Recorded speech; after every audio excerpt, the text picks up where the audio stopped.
खुश है Hallelujah. परमेश्वर के द्वार में? Hallelujah. Hallelujah. The presence of Jesus is so beautiful in the house. परमेश्वर की उपस्थिति कितनी अद्भुत है ना इस दर पे। You know, I've been writing a lot of things on my status, which I've never done earlier. तो मैं मेरे व्हाट्सएप के स्टेटस में बहुत सी ऐसी चीजें लिखा कर रहा हूँ जो मैं पहले नहीं करता था। And it happened that while having my food in the afternoon, और ये ऐसे हुआ जब मैं thank you Jesus.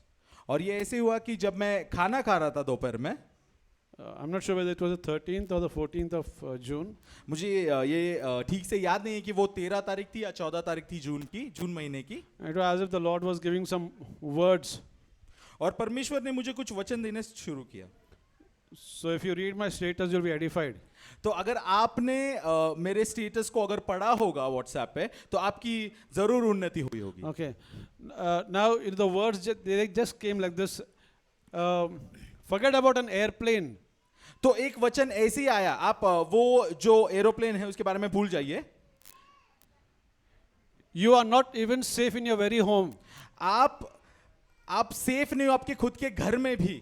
Forget about an airplane. You are not even safe in your own home. आप एरोप्लेन के बारे में भूल जाओ, आप आपके घर में तक सुरक्षित नहीं हो। The only safest place is the presence of Jesus Christ. सिर्फ एक ही सुरक्षित जगह है, वो है प्रभु यीशु के पास। Hallelujah. Hallelujah. He that dwelleth in the secret place of the Most High shall abide under the shadow of the Almighty. जो परम प्रधान के छाए हुए स्थान में बैठा रहे वो सर्वशक्तिमान की छाया में ठिकाना पाएगा। Hallelujah. Hallelujah. You know, the scripture says in Hebrews 12:24. एक वचन कहता है इब्रानियों की पत्री 12वां अध्याय, And to Jesus, the mediator of the new covenant, and to the blood of sprinkling that speaketh better things than that of Abel. तो इब्री का रास का 12वां अध्याय 24वें वचन में ये कहता है कि प्रभु यीशु जो है वो मध्यस्थी है, वो नए करार का, उसका लहू जो है वो नए करार में हमारे लिए मध्यस्थी करता है। The scripture says the blood of Jesus Christ speaketh. That means even it is speaking right now. तो वचन ऐसा कहता है कि प्रभु यीशु का लहू बात करता है। इसका मतलब यह है कि वो अभी भी इसी समय में हमसे बात कर रहा है। The blood of Jesus Christ was poured on the mercy seat in heaven. तो प्रभु यीशु का जो लहू था वो दयावंत के लिए वो स्वर्ग में बहाया गया था। The scripture says, not with the blood of bulls and animals, but with his own blood, he entered into the holy place, having obtained eternal redemption for us. तो वचन ऐसा कहता है कि किसी प्राणी के लहू से नहीं परंतु को अपने खुद के लहू से उसने हमें उस द्वार में प्रवेश करने के लिए एक स्थान बना दिया। Jesus did not enter into the temple made with hands. तो प्रभु यीशु उस हाथों से बनाए हुए मंदिर में नहीं प्रवेश किया। He did not enter into the temple with the blood of animals. Thank you चीज वो किसी प्राणी के लहू से उस मंदिर में प्रवेश नहीं किया। Jesus entered into the real temple of heaven. प्रभु यीशु वो एक सत्य जो मंदिर था जो स्वर्ग में था उसमें उसने प्रवेश किया। And he entered into the presence of God in your place and my place. और प्रभु यीशु हमारे लिए, आपके लिए, मेरे लिए परमेश्वर के परम पवित्र स्थान में प्रवेश किया। Bulls and of goats. वचन ऐसा कहता है कि किसी प्राणी के लहू से नहीं। And the ashes of an heifer. और Ashes of, it's an animal. A heifer is an animal. या फिर किसी प्राणी के राख से नहीं। The blood of bulls and of animals and the ashes of an heifer cannot cleanse any sin. It can only cover the sin. तो वो जो किसी पशु का बलि, किसी पशु के लहू से या किसी पशु के राख से तुम्हें पापों से मुक्तता नहीं मिलती है। How much more shall the blood of Christ, who to the eternal Spirit offered himself without spot to God. तो क्या ही वह सुहावनी बात है कि परमेश्वर प्रभु यीशु के लहू से और उसके परम पवित्र आत्मा के द्वारा हम लोगों को वो परम पवित्र स्थान में जाने का मौका मिला है। The blood of Christ purge my conscience from dead works to serve the living God. तो प्रभु यीशु का जो लहू है वो मेरे मन को शुद्ध करके नया करता है, मरे हुए मन को फिर से नया करता है। My conscience can be purged only by the blood of Jesus. मेरा मन सिर्फ प्रभु यीशु के लहू से ही शुद्ध हो सकता है, नया हो सकता है। Hallelujah. Hallelujah. See, my conscience is purged. तो देखो मेरा जो मन है ना वो नया हो गया, शुद्ध हो गया है। Saints say it, my conscience are purged तो कहिए संतो, मेरा मन जो है वो शुद्ध किया गया है, नया किया गया है by the blood of Jesus. प्रभु यीशु के लहू के द्वारा। My conscience is purged by the blood of Jesus. मेरा मन नया किया गया है, शुद्ध किया गया है प्रभु यीशु के लहू के द्वारा। See, the blood of Jesus Christ speaks. तो आप ये देखिए कि प्रभु यीशु का लहू जो है वो बात करता है। Even now the blood is speaking for you and for me. तो अभी भी प्रभु यीशु का लहू हमारे लिए बात कर रहा है। There is power, wonder working power in the blood of Jesus. प्रभु यीशु के लहू में सामर्थ्य है। The blood of Jesus speaks louder than the lie of the enemy. तो प्रभु यीशु का जो लहू है वो किसी शैतान के झूठ से भी ज्यादा जोर से बात करता है। The word declares that the devil is a liar. तो वचन ऐसा बोलता है कि जो शैतान है वो झूठा है, He is the father of lies. तो वो झूठ का पिता है। Jesus alone is truth. प्रभु यीशु अकेला ही सत्य है। So the blood of Jesus Christ speaks louder than the lie of the enemy. तो प्रभु यीशु का जो लहू है वो उस शैतान के झूठ से ज्यादा जोर से बात करता है। And we have overcome the enemy by the blood of the Lamb and by the word of our testimony. और हम उस शैतान के झूठ के परे हो गए हैं प्रभु यीशु के रक्त के द्वारा, लहू के द्वारा। We stand perfect and complete before the Father just because of the precious blood of Yeshua. प्रभु यीशु के लहू के द्वारा हम परिपूर्णता से पिता परमेश्वर के सामने खड़े होते हैं। Hallelujah. Hallelujah. He forgives all our iniquities. He healeth all our diseases. He redeems our life from destruction. And He crowns us with loving kindness and tender mercies. तो प्रभु यीशु का जो लहू है वो हमें दया देता है, दयावंत से वो हमें भरता है, हमें परिपूर्णता देता है, हमें चंगाई देता है और सारे चीजों से, सारे बुरी चीजों से हमारा छुटकारा भी करता है। The scripture says that He satisfies our mouth with the good thing. और वचन ऐसा भी कहता है वो हमारे मुख को तृप्त करता है अच्छी वस्तुओं से। Yeah. The good thing, that's a definite article. There's only one good thing that satisfies our mouth. तो वहां पे ऐसा लिखा है, एक आर्टिकल है कि एक ही ऐसी वस्तु है जिससे हम तृप्त होते हैं। He satisfies our mouth with the good thing. That good thing what the Lord is talking about is His body.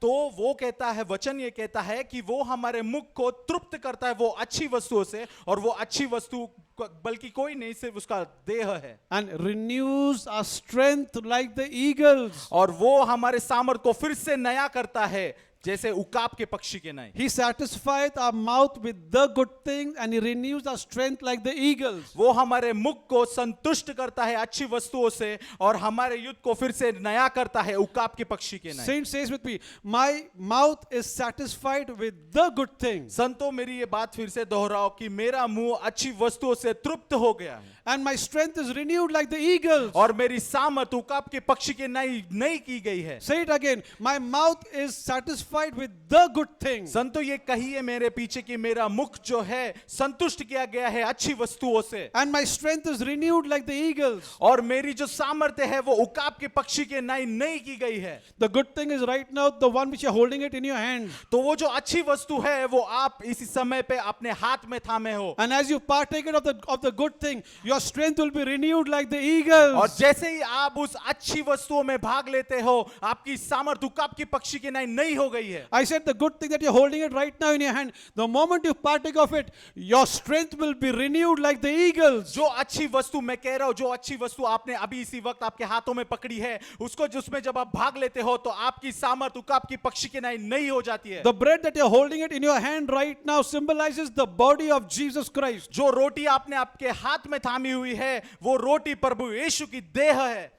As you partake of it, जैसे ही आप उसमें भाग लेते हो your strength will be renewed like the eagles. आपकी जो सामर्थ है वो फिर से उकाब की पक्षी की नई हो जाती है। As you partake in the Lord's Supper, जैसे ही आप परमेश्वर के प्रभु भोज में हिस्सा लेते हो that pain that you are feeling in your body will leave you. तो जो भी दर्द, जो पीड़ा आपके शरीर में हो रही है वो निकल जाएगा यीशु के नाम That से। weakness in your body will leave you. वो कमजोरी आपके शरीर को छोड़ के निकल जाएगी And every part of your body will be revitalized. और हर एक क्षेत्र आपके शरीर में वो नया हो जाएगा। Hallelujah. Hallelujah. Thank you, Jesus. धन्यवाद यीशु। Let's partake. हम इसमें भाग लेंगे. Thank you, Lord. Thank you, Jesus. Thank you, Father.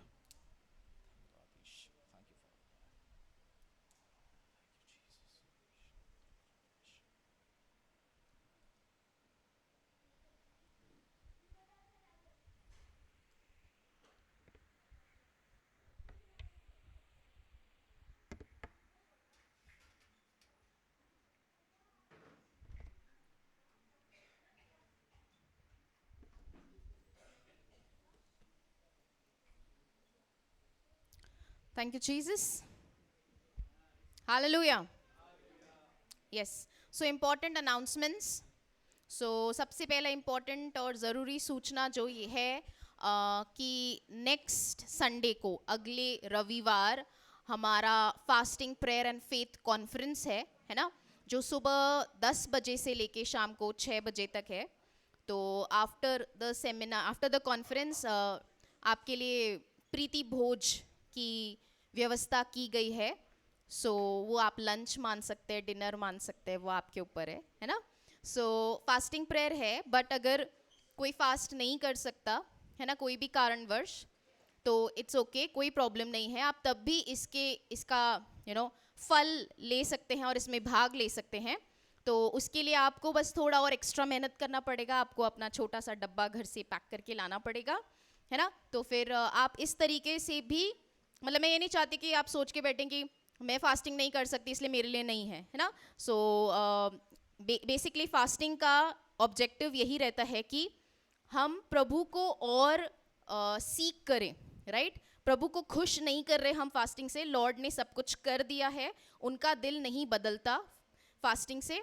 बस डिफरेंस ये है कि हम अपने शरीर को बोलते हैं कि तेरे को आज खाना नहीं मिलेगा, आज तो तेरे को पवित्र आत्मा पे ही निर्भर होना पड़ेगा. आमीन. सो हम अपने शरीर को डिसिप्लिन कर रहे हैं, है ना, नियम में ला रहे हैं, राइट. डिसिप्लिन को अपन क्या बोलते हैं वर्ड, अनुशासन में ला रहे हैं हमारे शरीर को, क्योंकि इस शरीर को ही प्रार्थना करने का मन नहीं होता, इस शरीर को ही नींद आती, आलस आता है ना, राइट. इस शरीर को ही वचन पढ़ने का मन नहीं होता, बाकी आत्मा का कोई दोष नहीं, right. Praise God. So okay, so ये जो मीटिंग रहेगा ये अगले संडे रहेगा. ये मीटिंग यहाँ पे नहीं है, सिर्फ अगले संडे की मीटिंग यहाँ पे नहीं है, पर ये मीटिंग बस वॉकिंग डिस्टेंस पे ही, चल के ही अगर आप जाएंगे तो होटल हॉलिडे इन जो है उसके जस्ट ऑपोजिट में है.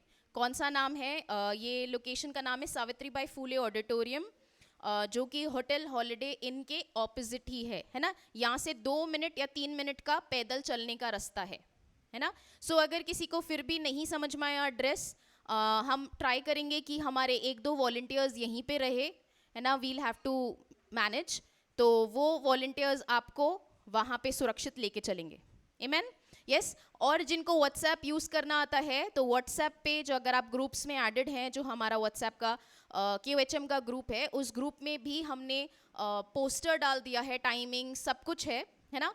तो उसमें गूगल लोकेशन भी है, तो आप गूगल लोकेशन चेक करके भी आप मीटिंग के लिए आ सकते हैं एग्जैक्ट एड्रेस पे. आमीन. यस. जो गूगल लोकेशन है, गूगल लोकेशन में नाम डिफरेंट है, ऐसा नहीं कि आप ढूंढें. गूगल लोकेशन में नाम आएगा लाइट हाउस किलिंग सेंटर करके नाम है, ठीक है. सो आई थिंक कोई कन्फ्यूजन नहीं है. अगर कन्फ्यूजन भी हो तो प्लीज़ आप कोई भी हमारे वॉलंटियर्स को कॉल कीजिए, या सुबह आप इधर आ जाइए नीचे, है ना. हमारे कोई भी एक वॉलंटियर, हमारी टीम में से कोई ना कोई एक रहेगा इधर, जो लोगों को वहाँ लेके जाएगा. आमीन. बट उसकी एक सीमा है, शायद 11 बजे तक ही ये सेवा उपलब्ध है. 11 बजे के बाद ये वॉलंटियर भी मीटिंग को मिस नहीं करना चाहते. आमीन. यस. ओके. सो इसके साथ साथ ग्रुप पे हमने एक स्कैन फॉर्म डाला था और उसका लिंक भी डाला है, गूगल फॉर्म का लिंक. सो मेरा आपसे रिक्वेस्ट है, अनुरोध है कि आप वो लिंक पर सिर्फ एक क्लिक करके और फॉर्म अभी फिल कीजिए, है ना. आपको खुशी होगी जान के, या फिर आश्चर्य होगा जान के कि ये फॉर्म को हमारे पास्टर जी ने भी भरा है, राइट. सो अगर वो भर सकते हैं तो हम सब भी भर सकते हैं. सो मैं चाहूँगी कि परिवार में से एक सदस्य वो फॉर्म भरे, कि मेरे साथ 3 जने आ रहे हैं, 4 जने आ रहे हैं, 10, 15, 20 कितनों को भी ला सकते हैं आप, राइट. सो प्लीज़ मैं चाहती हूँ कि आप वो फॉर्म फिल कीजिए अभी, मैं चाहिए तो मैं ये वापस फॉरवर्ड करती हूँ ये ग्रुप पर, आज थोड़ा टाइम एक्स्ट्रा हो जाए बट नेक्स्ट मीटिंग के लिए हम प्रिपेयर रहे, राइट। सो डिसाइपलशिप ग्रुप पर जो हैं केवीएचएम के डिसाइपलशिप ग्रुप पे मैं ये मैसेज वापस फॉरवर्ड किया है, आप देख सकते हैं। ऊपर भी मैसेज था, इसके नीचे click on the link below to register, वहाँ पे जो लिंक है उसके ऊपर आप क्लिक कीजिए और गूगल फॉर्म भी फिल कर दीजिए। सिर्फ 4-5 ही बेसिक इंफॉर्मेशन आपको भरना है। So I would request our volunteers also to do that. If the pastor is not exempted, then no one is exempted from this, right? Thank you, Jesus. Okay. So basically ये registration free है। ये registration इसलिए है ताकि हमें count पता चले, है ना, ताकि उसके हिसाब से हम खाना की व्यवस्था कर सकते हैं। Amen? Amen? एक बार थोड़ा और meetings हो जाए फिर हम professional हो जाएंगे, फिर हम बिना count के भी direct कर लेंगे, है ना? Praise God. So yes, तब तक के लिए हम चाहते हैं, ये request है हमारा कि आप form fill कीजिए। आई एम श्योर मैं इतनी बार बोल रही हूँ तो आप फॉर्म फिल कर ही रहे हैं। आमेन। मैं ये विश्वास की आंखों से देख रही हूँ। हालेलुया। आवाज नहीं आ रही? अच्छा, जिनने भरा है उनकी आवाज आई, बाकी सब बिजी है, right. That's how it should be. Thank you Jesus. ठीक है, जब तक फॉर्म फिल कर रहे हैं हम 2 मिनट इस मीटिंग के लिए अन्य भाषा में प्रार्थना करेंगे। यस, तो आप जो फॉर्म फिल कर रहे हैं, आप फॉर्म फिल करते करते भी अन्य भाषा में प्रार्थना कर सकते हैं, राइट। कि प्रभु हमें इस मीटिंग के लिए लीड करे, प्रभु चलाए, प्रभु लोगों को लेके आए, और yes we will see mighty works of the Lord. Amen, amen. हारा दीखा शसलेवरा रे बदाना शिखारा बरा शथेलवरा सेवरा। थैंक यू अब्बा, thank you Lord, you are bringing your people Father God. Thank you Jesus. हा रे शिसी वरा देवरा शिति खारा बरा ले खारा नमावरा। Lord we cover everything, we surrender everything into your hands, Father God. You are going to take full control, Lord. That next Sunday is going to be fully led by you, Father God. Every meeting is going to be fully led by you, Father God. Ho dara shikha ri bara shikhari rekha dara lara shikha sira. Lord, you are going to confirm your word with signs and wonders, Father God. We believe for that, Lord. And everyone who comes, Lord, will be blessed by your word, Father God. They will, when they go, it's just going to be different, Father God. They're going to receive so much more, Lord. We speak new encounters, heavy encounters for each and every one, Lord. Thank you, Abba Father. We know that it is done. In Jesus' name we all agree and pray. Amen, amen and amen. Okay, so इसके अलावा जैसे अभी आपने सिर्फ 1 minute किया अन्य भाषा में, ऐसा ही हम enjoy करते हैं अन्य भाषा में साथ में प्रार्थना करना। ऑब्वियसली आपको हर दिन अकेले करना है, राइट, बट हफ्ते में एक बार हम लोग साथ में ऑनलाइन जुड़ के करते हैं। सो ये मीटिंग हमारी रहती है थर्सडेज को, है ना, हर थर्सडे गुरुवार, राइट। हाँ, हर थर्सडे को दिन में 2 बजे रहती है हमारी ये मीटिंग। सो मैं ये चाहती हूँ, मैं इनकरेज करना चाहती हूँ मैक्सिमम लोगों को कि आप जुड़ें, क्योंकि इससे आप विश्वास की घोषणा कर रहे हो, राइट। आपके अन्य भाषा बोलने से प्रभु का दिल चेंज नहीं होगा, पर प्रभु का राज्य इस पृथ्वी पर स्थापित होगा। आमेन। जो उनकी इच्छा है वो स्थापित होगी, राइट। सो इसीलिए हम एक्सरसाइज कर रहे हैं, राइट। हम अपने आप को एडिफाई कर रहे हैं और साथ में वचन रिलीज कर रहे हैं, डिक्लेयर कर रहे हैं। आमेन। सो मैं सबको रिक्वेस्ट करूंगी कि अगर आपको जुड़ना है, आपको नहीं पता किधर जुड़ना है, सो मीटिंग के बाद आप बबीता आंटी को भी कांटेक्ट कर सकते हैं, आप मुझे भी मिल सकते हैं। हालेलुया। यस। सो इसके अलावा हमारी एक और मीटिंग रहती है ऑनलाइन, जो कि हर मंगलवार को रहती है। अभी तक ये मीटिंग दिन में हो रही थी, बट क्योंकि बहुत सारे लोग जुड़ रहे हैं और जो जॉब करते हैं उनको भी टाइमिंग्स चाहिए, सो इसलिए ये मीटिंग शाम को शिफ्ट कर रहे हैं। सो ये मीटिंग मंगलवार को, ट्यूसडे को शाम को 7 बजे होगी, है ना, ऑनलाइन रहेगी। सो आप अपने घर से, किचन से, रास्ते में गाड़ी चलाते हुए आप जुड़ सकते हैं, और इसमें हम वचन की घोषणा कर रहे हैं, राइट। सो प्लीज़ मैं रिक्वेस्ट करूंगी कि जो भी अवेलेबल हैं या अवेलेबल होइए एंड इन मीटिंग्स में आप जुड़िए। आमेन, आमेन। सो यस, इसके अलावा सैटरडे हर सैटरडे महीने में 3 सैटरडेज हम लोग मिलते हैं और हमारा हर सैटरडे बाइबल स्टडी होता है. सो अगर कोई और भी जुड़ना चाहता है सैटरडेज को भी बाइबल स्टडी की मीटिंग्स में, सो आप हम लोग से मीटिंग के बाद कनेक्ट कर सकते हैं. आमेन. यस, लास्ट अनाउंसमेंट मीटिंग्स का 29 जून है ना, लास्ट संडे ऑफ जून हमारा लेडीज़ मीटिंग रहेगा शाम को 6 बजे. सो मैं आपको नेक्स्ट वीक वापस रिमाइंड करूँगी, आपको इनवाइट करूँगी. सो लेडीज़ बी रेडी, हम लोग वचन में ज़्यादा समय बिताएंगे. आमेन. और एंजॉय करेंगे. हालेलुया.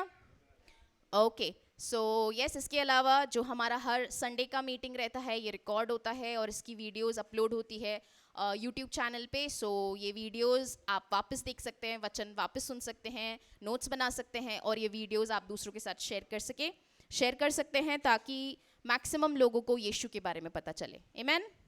आमेन. आमेन. टेस्टमनीज हम वचन के बाद लेंगे. सो अगर आपकी कोई गवाहियाँ हैं आप अपने तक सीमित ना रखें, आप ये गवाहियाँ हमारे साथ बांट सकते हैं. आमेन. यस, आई थिंक सब कवर किया.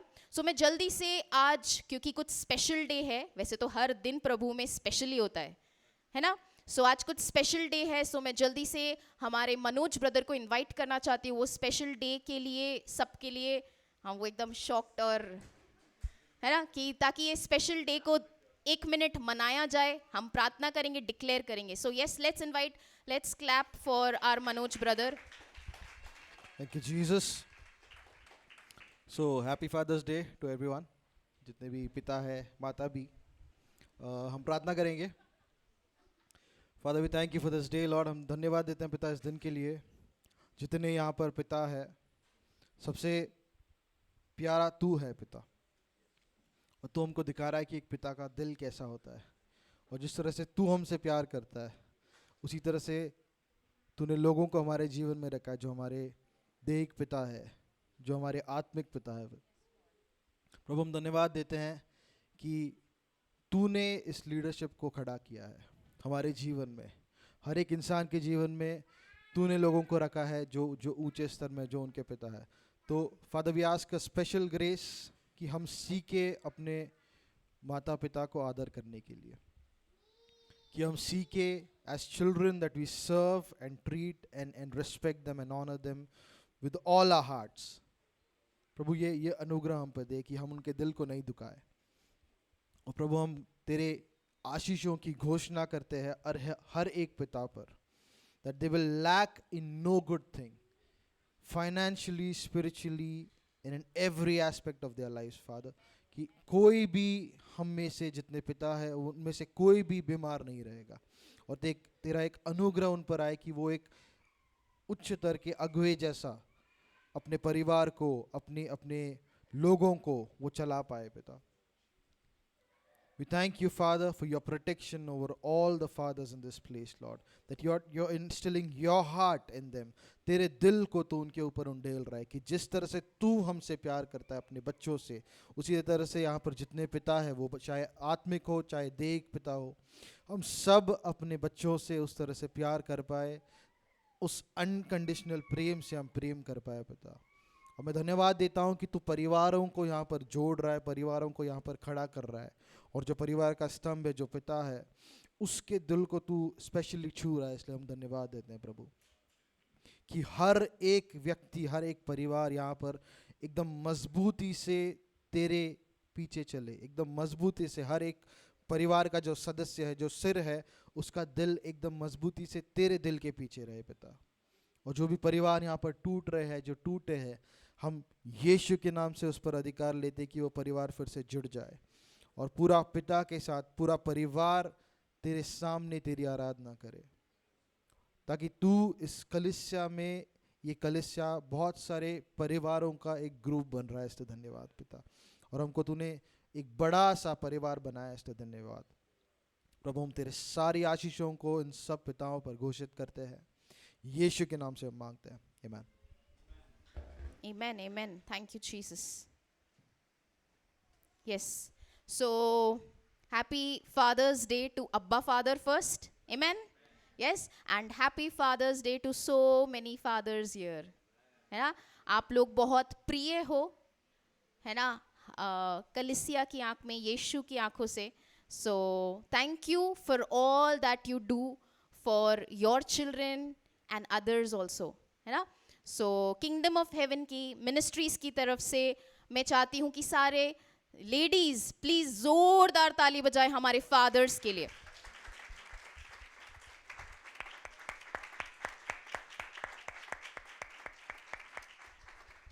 Thank you Jesus, praise God. So है ना, लॉर्ड कितने महान है, right. Praise God. Okay, so क्या आप सब तैयार हैं आज के वचन के लिए कि पवित्र आत्मा आप सभी से बात करेंगे? Yes, amen.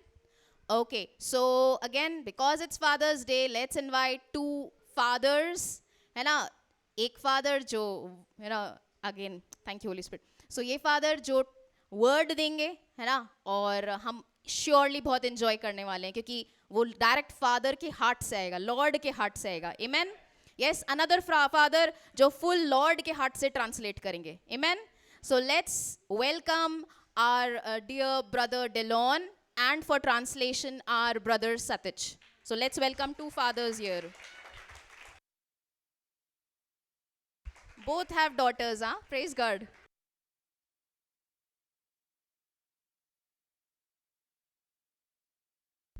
Thank you, Jesus. Hallelujah. धन्यवाद यीशु. Hallelujah. For our Heavenly Father, every day is Father's Day. हमारे Yeah. हमारे स्वर्गीय पिता के लिए हर एक दिन पितृ दिवस है, पितृ दिवस है. And what better way to wish our Heavenly Father Happy Father's Day if we do it by doing it in tongues. तो हमारे जो स्वर्गीय पिता है उसको फादर्स डे हम लोग विश कैसे करेंगे? अन्य भाषा में बात करके. So just let's take 1 minute to speak to our Heavenly Father in tongues. तो हम 1 मिनट लेंगे अपने स्वर्गीय पिता से अन्य भाषा में बात करने के लिए.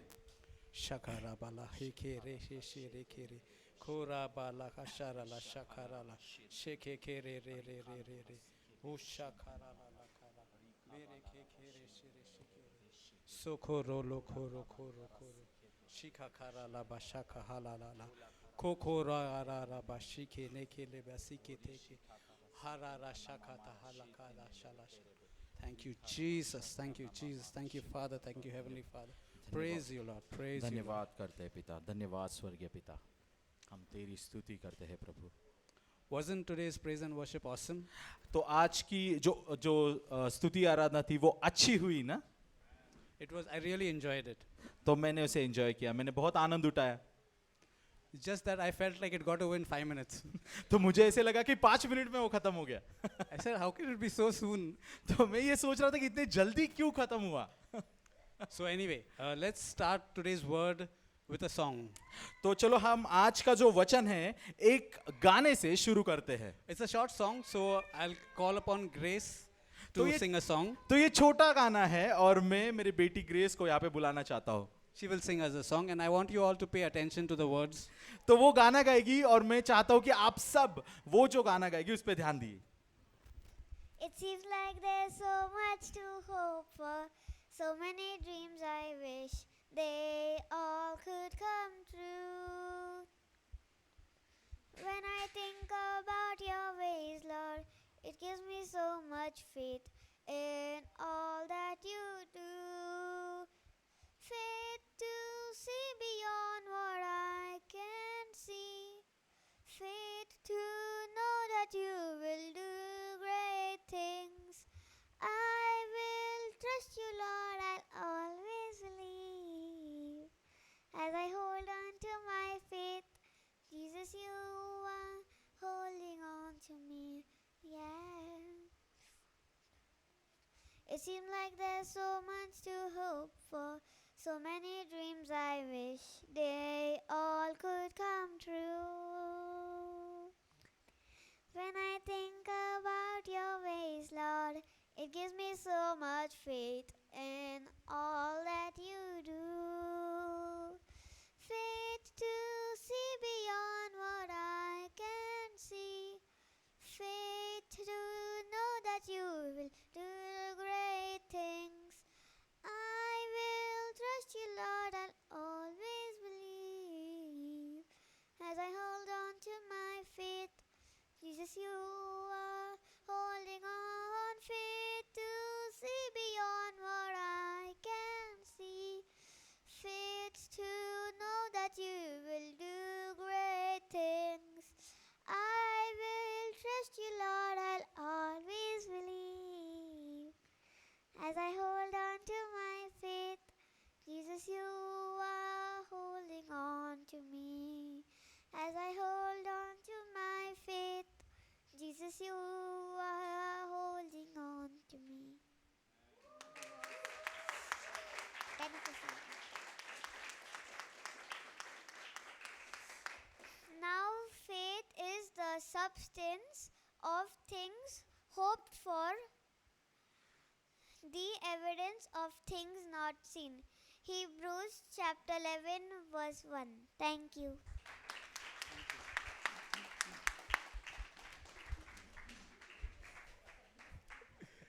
Thank you. Thank you, धन्यवाद। Grace. ग्रेस धन्यवाद। I hope you enjoyed that song. हाँ, मैं ये आशा करता हूँ कि आप सब ने इस गाने का आनंद उठाया हो। I especially like the last line. तो मुझे वो जो अंतिम जो लाइन था ना, वो मुझे बहुत अच्छा लगा। As I hold on to my faith, तो जैसे मैं अपने विश्वास को थामे रहता हूँ, Jesus, you are holding on to me. वैसे यीशु तू मुझे थामे रहता है। So that's such a beautiful thing that we think that we are holding on to something, but actually it is Jesus who is holding us. ये कितनी सुंदर बात है कि हमें ऐसे लगता है कि हम किसी चीज को थामे हुए हैं, परंतु प्रभु यीशु है जो हमें थामे हुए है। It's always good when Jesus is holding us rather than we are holding Jesus. तो ये एक अच्छी बात है कि प्रभु यीशु ने हमें थामा है, ताकि इससे मतलब ये नहीं कि हमने उसे थामा है। Because we might, out of fear, even leave our hand, but Jesus will never leave our hands. कि ऐसा भी हो सकता है कि हम भय के मारे यीशु का हाथ छोड़ दे, परंतु वो कभी हमारा हाथ नहीं छोड़ेगा, वो हमेशा हमें थामे रहेगा। So, as you might have guessed, we are going to talk about faith. तो जैसे आपने अनुमान लगा गया, हम विश्वास के ही बारे में बात करेंगे। That's what today's word is all about. यही आज का वचन होने वाला है। So, I would like to start with, we all understand that faith means to believe. तो मैं शुरुआत इससे करना चाहता हूँ कि आप सबको ये समझ है, आप सबको ये पता है कि जो आस्था है, जो विश्वास है, उसका अर्थ विश्वास ही है, विश्वास। It is the ability to believe. तो ये विश्वास करने की क्षमता है। But we have to get a better understanding of faith. तो हमें एक और अच्छी तरह से उसको समझना है, विश्वास को हमें अच्छी तरह से और समझना है। How many of you know that Jesus is coming again? आप में से कितने लोगों को पता है कि प्रभु यीशु वापस आने वाले हैं, And he's going to come soon. और वो बहुत जल्दी वापस आने वाले हैं। But Jesus said one thing. पर प्रभु यीशु ने एक चीज कही, When I come again, how much faith will be there? प्रभु यीशु ने ये चीज कही कि जब मैं वापस आऊंगा तो कितने कितने लोग अपने विश्वास को थामे रहेंगे। So it's important for us to understand faith and live by faith. तो ये हमारे लिए बहुत महत्वपूर्ण है कि विश्वास को समझे और उसके द्वारा जिए। So let us dig deep into it. तो चलो हम इसमें और गहराई में जाते हैं। Firstly, faith, there are two types of faith. तो जो विश्वास है ना, उसके दो भिन्नताएं हैं। The first faith is your natural or human faith. तो जो पहला विश्वास है वो मानवीय विश्वास है, मनुष्य का विश्वास। That means a natural or a human faith is something that depends on our senses. तो जो मानवीय विश्वास है, जिसे हम मनुष्य का विश्वास कहते हैं, वो हमारे इंद्रियों पर निर्भर होता है And information according to the ways of this world. और वो जगत की रीतियों पे निर्भर करता है। So when we all have this faith, और ये जो विश्वास है ना, वो हम सब में होता है। okay, but it is based on our senses. परंतु ये जो है वो अपने इंद्रियों पर निर्भर करता है, And we believe in the ways of the world. और वो जो है वो इस जगत की रीतियों पर भरोसा करता है। For example, if you're driving a car or a bike and you have approached the traffic light, तो उदाहरण के लिए हम ये लेते हैं कि हम अगर कोई गाड़ी चला रहे हैं और जब ट्रैफिक सिग्नल पे हम रुक जाते हैं, let's say that the light turns green. तो अगर वो ट्रैफिक सिग्नल का जो लाइट है अगर वो हरा हो जाता है, What your natural or human faith will tell you is that it is green, it's safe for you to go. तो आपका जो मानवीय विश्वास है वो आपको क्या कहता है कि हरी हरी लाइट हो गई है, इसका मतलब आप सुरक्षित जा सकते हो. You are not going to be afraid that as I drive ahead, another car will come from another direction and dash me. तो ये मानवीय विश्वास आपको ये सोचने में निर्भर नहीं करता कि अगर मैं वो हरे लाइट में अगर मैं आगे जाऊं तो कोई अलग दिशा से कोई गाड़ी आके मुझे टक्कर मारेगी. Because our faith is dependent on what we see. We see the traffic light as green, and so we know that we can go ahead safely. क्योंकि अब हमारा जो विश्वास है ना, तो विश्वास हमारे इंद्रियों पे निर्भर कर रहा है कि हम जो देख रहे हैं, जो हरी लाइट है, उससे कोई दुर्घटना नहीं होगी, हम सुरक्षित जा सकते हैं. Or let's say you go to a restaurant तो ऐसा समझ लीजिए हम किसी होटल में गए and you've ordered some biryani. और आपने बिरयानी को ऑर्डर किया. The waiter comes and serves the biryani in front of you, तो वो वहाँ का जो वेटर है वो आपको आके बिरयानी दे देता है and you get the aroma of the biryani, और वो बिरयानी का जो सुगंध आता है उसको आप लेते हो and you are salivating. और आपकी लाल टपकती है. So you're hungry, and the smell of the aroma of the biryani is really making you hungry. तो आप भूखे हो यहाँ पे और वो जो सुगंध आ रहा है ना बिरयानी का वो आपकी लाल टपका रहा है, आप इतने भूखे हो. You have faith that it will taste good तो आपको ये विश्वास है कि वो बिरयानी अच्छी रहेगी just because of the smell. उसके सुगंध के द्वारा. So as you start eating, even if the biryani is not the best biryani, you will still enjoy it. तो उसकी सिर्फ सुगंध के द्वारा, तो अभी आप जो बिरयानी खा रहे हो अगर उसका जो टेस्ट है वो इतना भी अच्छा नहीं है परंतु उसके सुगंध के द्वारा आप फिर भी उसे खाओगे. Because the aroma has already made its impact on you. क्योंकि उसका जो सुगंध है ना उसका इम्पैक्ट ऑलरेडी आप पे हो चुका है. I remember once at our home we had tried out a dish. It was a kind of a fried rice, I believe. तो मुझे पता है कि मेरे घर पे हम लोगों ने एक बार कुछ फ्राइड राइस ऐसे कुछ बनाने की कोशिश की थी. And it was like it took a little extra time to make it, so it was past our lunch time. तो उसे बनाने में काफी समय लग गया, जो हमारे खाने का समय था, दोपहर के खाने का समय था, उसके भी परे गया वो. We were very hungry, हम बहुत भूखे थे and by the time it was ready, और जब तक वो बन चुका था it was probably 3 p.m. In the afternoon. तो वो दोपहर के 3 बज चुके थे. We just ate it like as if we were hungry for days. तो हमने उसे ऐसे खाया जैसे हम काफी दिनों से भूखे हो. And it was actually very spicy. परंतु वो जो था बहुत तीखा बनना था. The same thing we had, we were not able to finish everything, so we had it in the evening. तो वही जो फ्राइड राइस था वो हम उसे खत्म नहीं कर पाए दोपहर में, इसलिए शाम को भी हमने उसके शाम के लिए भी रख लिया. In the evening we suddenly found it is too spicy for us to eat it. We can't have it. तो शाम को हमें ये समझ आया कि वो जो फ्राइड राइस बना था वो काफी तीखा था. But we didn't have this problem in the afternoon. परंतु ये हमारे लिए कोई प्रॉब्लम समस्या नहीं थी दोपहर में. Why? Because the aroma and everything started taking its effect on our body. क्योंकि उसका जो सुगंध था ना तो वो हमारे पूरे शरीर में उसका परिणाम दिख रहा था. And that's why it already made us feel that this is good food in front of us. तो वो सुगंध ने हमारे मनों को ऐसा ये किया कि हमें ऐसे लगा कि जो भी हम बना रहे हैं वो अच्छा ही होगा. So our senses sometimes even plays tricks on us. तो कभी कभी हमारे जो इंद्रिय होते हैं ना वो भी हमारे साथ ऐसे खेल खेलते हैं. And that is where we realize that our faith it works according to our senses. तब हमें ये चीज समझ आती है कि हमारा जो विश्वास है वो हमारे इंद्रियों पर पूरी तरह से निर्भर होता है. And that is an example of how when we have human faith, it all depends on the information that we are receiving into our senses. तो इसी से हमें ये पता चलता है कि जो मानवीय विश्वास है वो हमारे इंद्रियों पर इस तरह निर्भर है कि जो भी हमें इंफॉर्मेशन मिलती है उस पे हम निर्भर हो जाते हैं, हमारा पूरा विश्वास उस पे भरोसा करता है. And we all have this kind of faith. और ये जो विश्वास है वो हम सबके पास होता है. It's not possible to live without this kind of faith actually. तो ऐसा हो ही नहीं सकता कि हम इस विश्वास के परे रह सकते हैं. Another example would be like if there's a chair and we ask you to sit on that chair, you will sit on it gladly if you see everything is all right. तो और एक उदाहरण हम ऐसे ले सकते हैं कि एक कुर्सी है, आप उस कुर्सी को देखते हो कि कुर्सी अच्छी है और आप वहाँ पे बैठ भी सकते हो उस पे. You have faith that the chair will take your weight and it will support you. तो आपको इस बात का विश्वास है कि आप अगर उस कुर्सी पर बैठोगे तो वो कुर्सी आपको गिराएगी नहीं, वो आपके वजन को संभाले रहेगी. But suppose that chair has only 3 legs. पर आप ऐसा सोचिए, अगर उस कुर्सी को 3 ही पैर होते तो, And if I tell you to sit on that chair, और अगर मैं आपको कहता जाके उस कुर्सी पे बैठ जाओ, you will be afraid to sit on that आपको डर लगता उस कुर्सी पे जाके बैठने के लिए, because you may fall. कि आपको इस बात का डर होता कि आप शायद गिर जाओ। Now, if you want to sit on that chair, तो अगर आपको उस चेयर पे बैठना हो, उस कुर्सी पे बैठना हो, you will not need human faith. You will need a different kind of faith.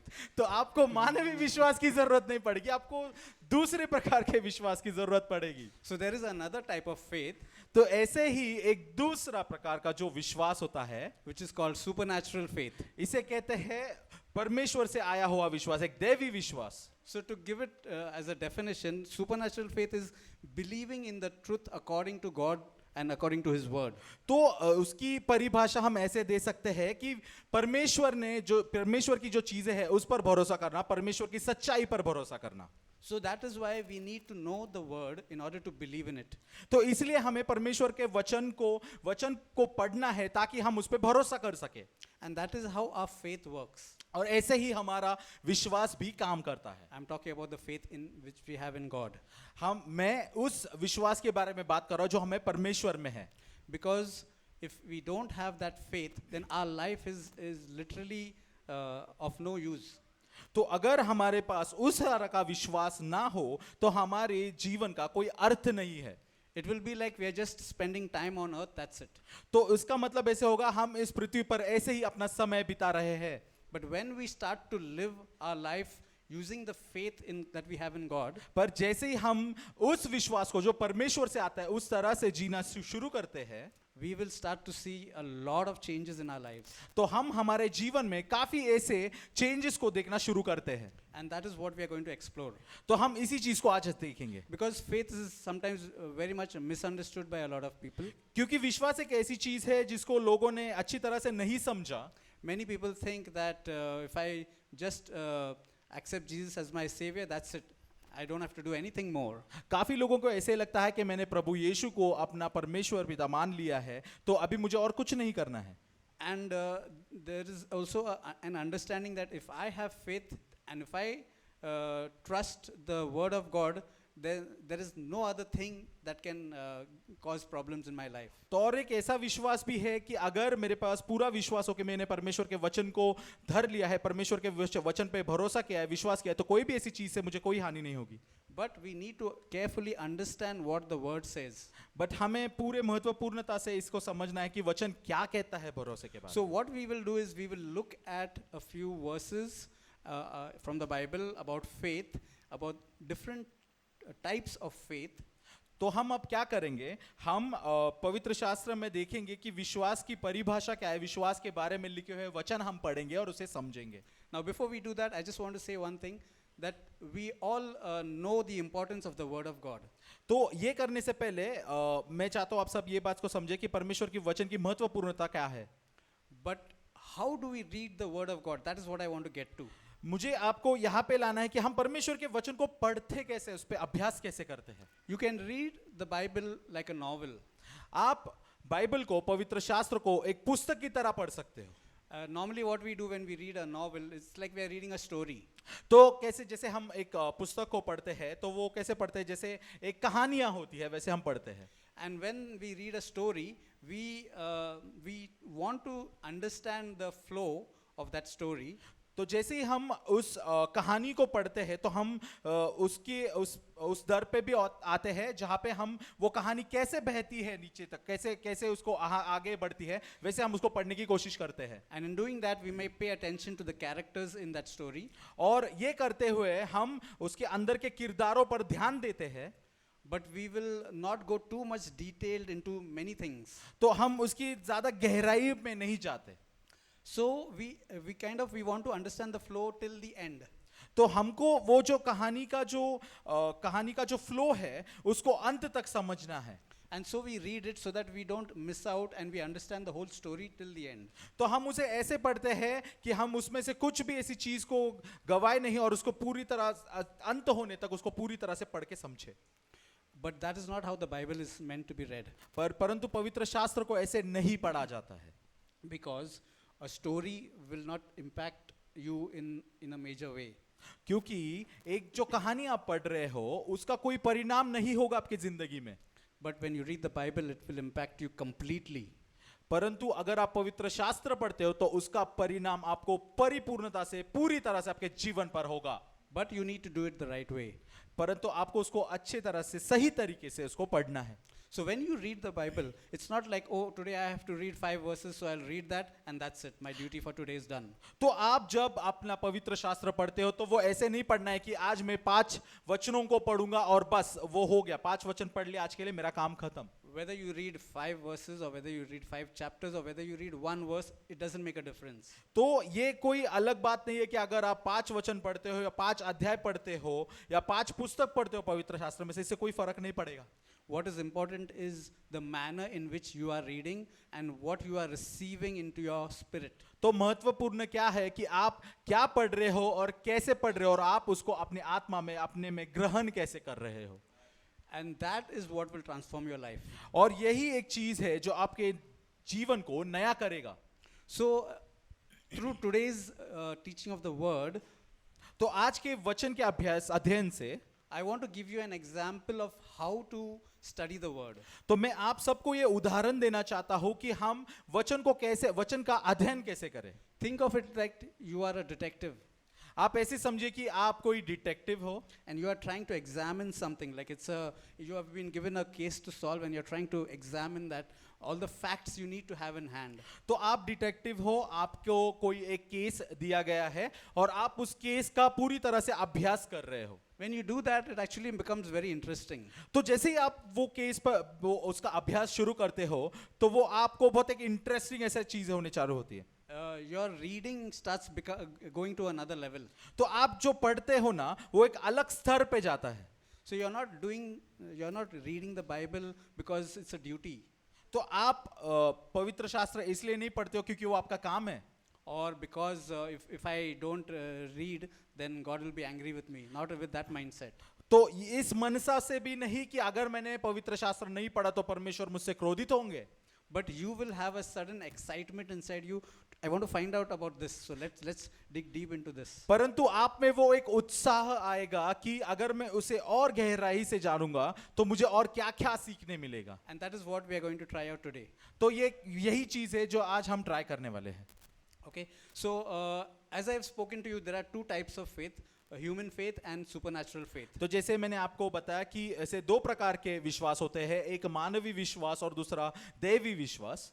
And again, human faith is based on the senses, तो जो मानवीय विश्वास है वो मानवीय इंद्रियों पर निर्भर करता है and supernatural faith is believing in God and His word. और दैवी विश्वास जो है वो परमेश्वर के वचन पर, परमेश्वर के दिए गए प्रतिज्ञाओं पर विश्वास करना होता है, निर्भर Now, होता है। there are 2 more terms I want you to understand before we can get into the word. तो और 2 ऐसी चीजें जो मैं आपको बताना चाहूंगा इसके पहले कि हम वचन में जाए। So the first is the word doubt. पहली जो चीज है वो है संदेह। Now doubt is something that many people think, oh, if I have faith in Jesus, I don't have doubt. तो संदेह एक ऐसी चीज है जो लोग ऐसे कहते हैं कि अगर मुझे प्रभु यीशु में विश्वास है तो मुझ में संदेह नहीं है। But let's look at what doubt is. तो पहले हम देखते हैं कि संदेह क्या होता है। Doubt means knowing the truth but not believing in it partly or fully. संदेह का मतलब ये होता है कि सच्चाई की पहचान नहीं है, सच्चाई की परख नहीं है, या फिर थोड़ी सी पहचान है परंतु सच्चाई से परे है।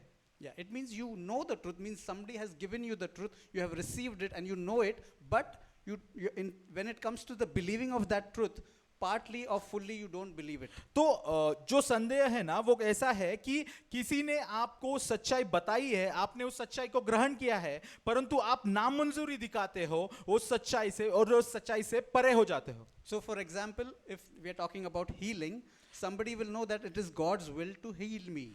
तो जैसे उदाहरण के लिए हम सोचते हैं चंगाई के बारे में, तो हमको ये सच्चाई पता है कि ये परमेश्वर की इच्छा है कि हम चंगे हो। So when we preach the word, we say that God wants you to be healed. तो जैसे हम सुसमाचार बताते हैं तो हम ये भी बताते हैं कि परमेश्वर की इच्छा है कि आप चंगे हो।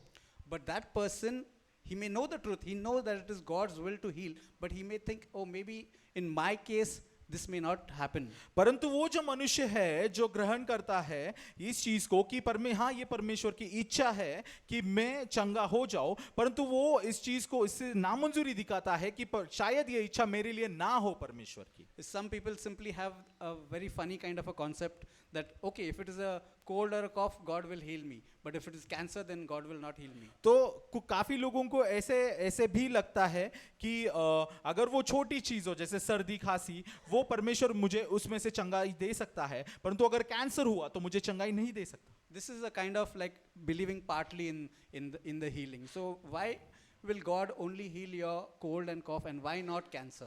तो ये ऐसा हुआ, ये आधी अधूरी सच्चाई पे भरोसा रखना हुआ, आधी अधूरी सच्चाई पे विश्वास रखना हुआ कि ऐसा क्यों हो कि परमेश्वर तुम्हारे सर्दी खांसी को चंगा करे परंतु तुम्हारे कर्क रोग को चंगा ना करे। And that is where many people lose out on the benefits of faith. तो इसी तरह से काफी लोग ऐसे हैं जो उस विश्वास के द्वारा उनको मिलने वाली जो चीज है उससे वो दूर हो जाते हैं। So I'm talking about believers, people who have accepted Jesus as their savior. They can have faith, but they can also have doubt. तो मैं उन विश्वासियों के बारे में बोलता हूँ, वो विश्वासी जो प्रभु यीशु में विश्वास करते हैं, उनके पास विश्वास होकर भी वो अविश्वासियों के जैसे चिन्ह दिखाते हैं।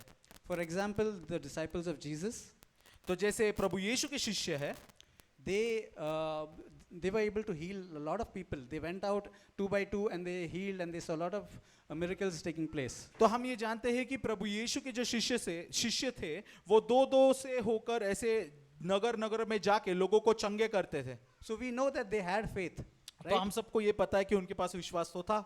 Yet Thomas doubted when the disciples told him that we have seen Jesus. तो लेकिन फिर भी थोमा जो था एक प्रभु यीशु का एक शिष्य, उसने संदेह किया कि उसके शिष्यों ने प्रभु यीशु को देखा।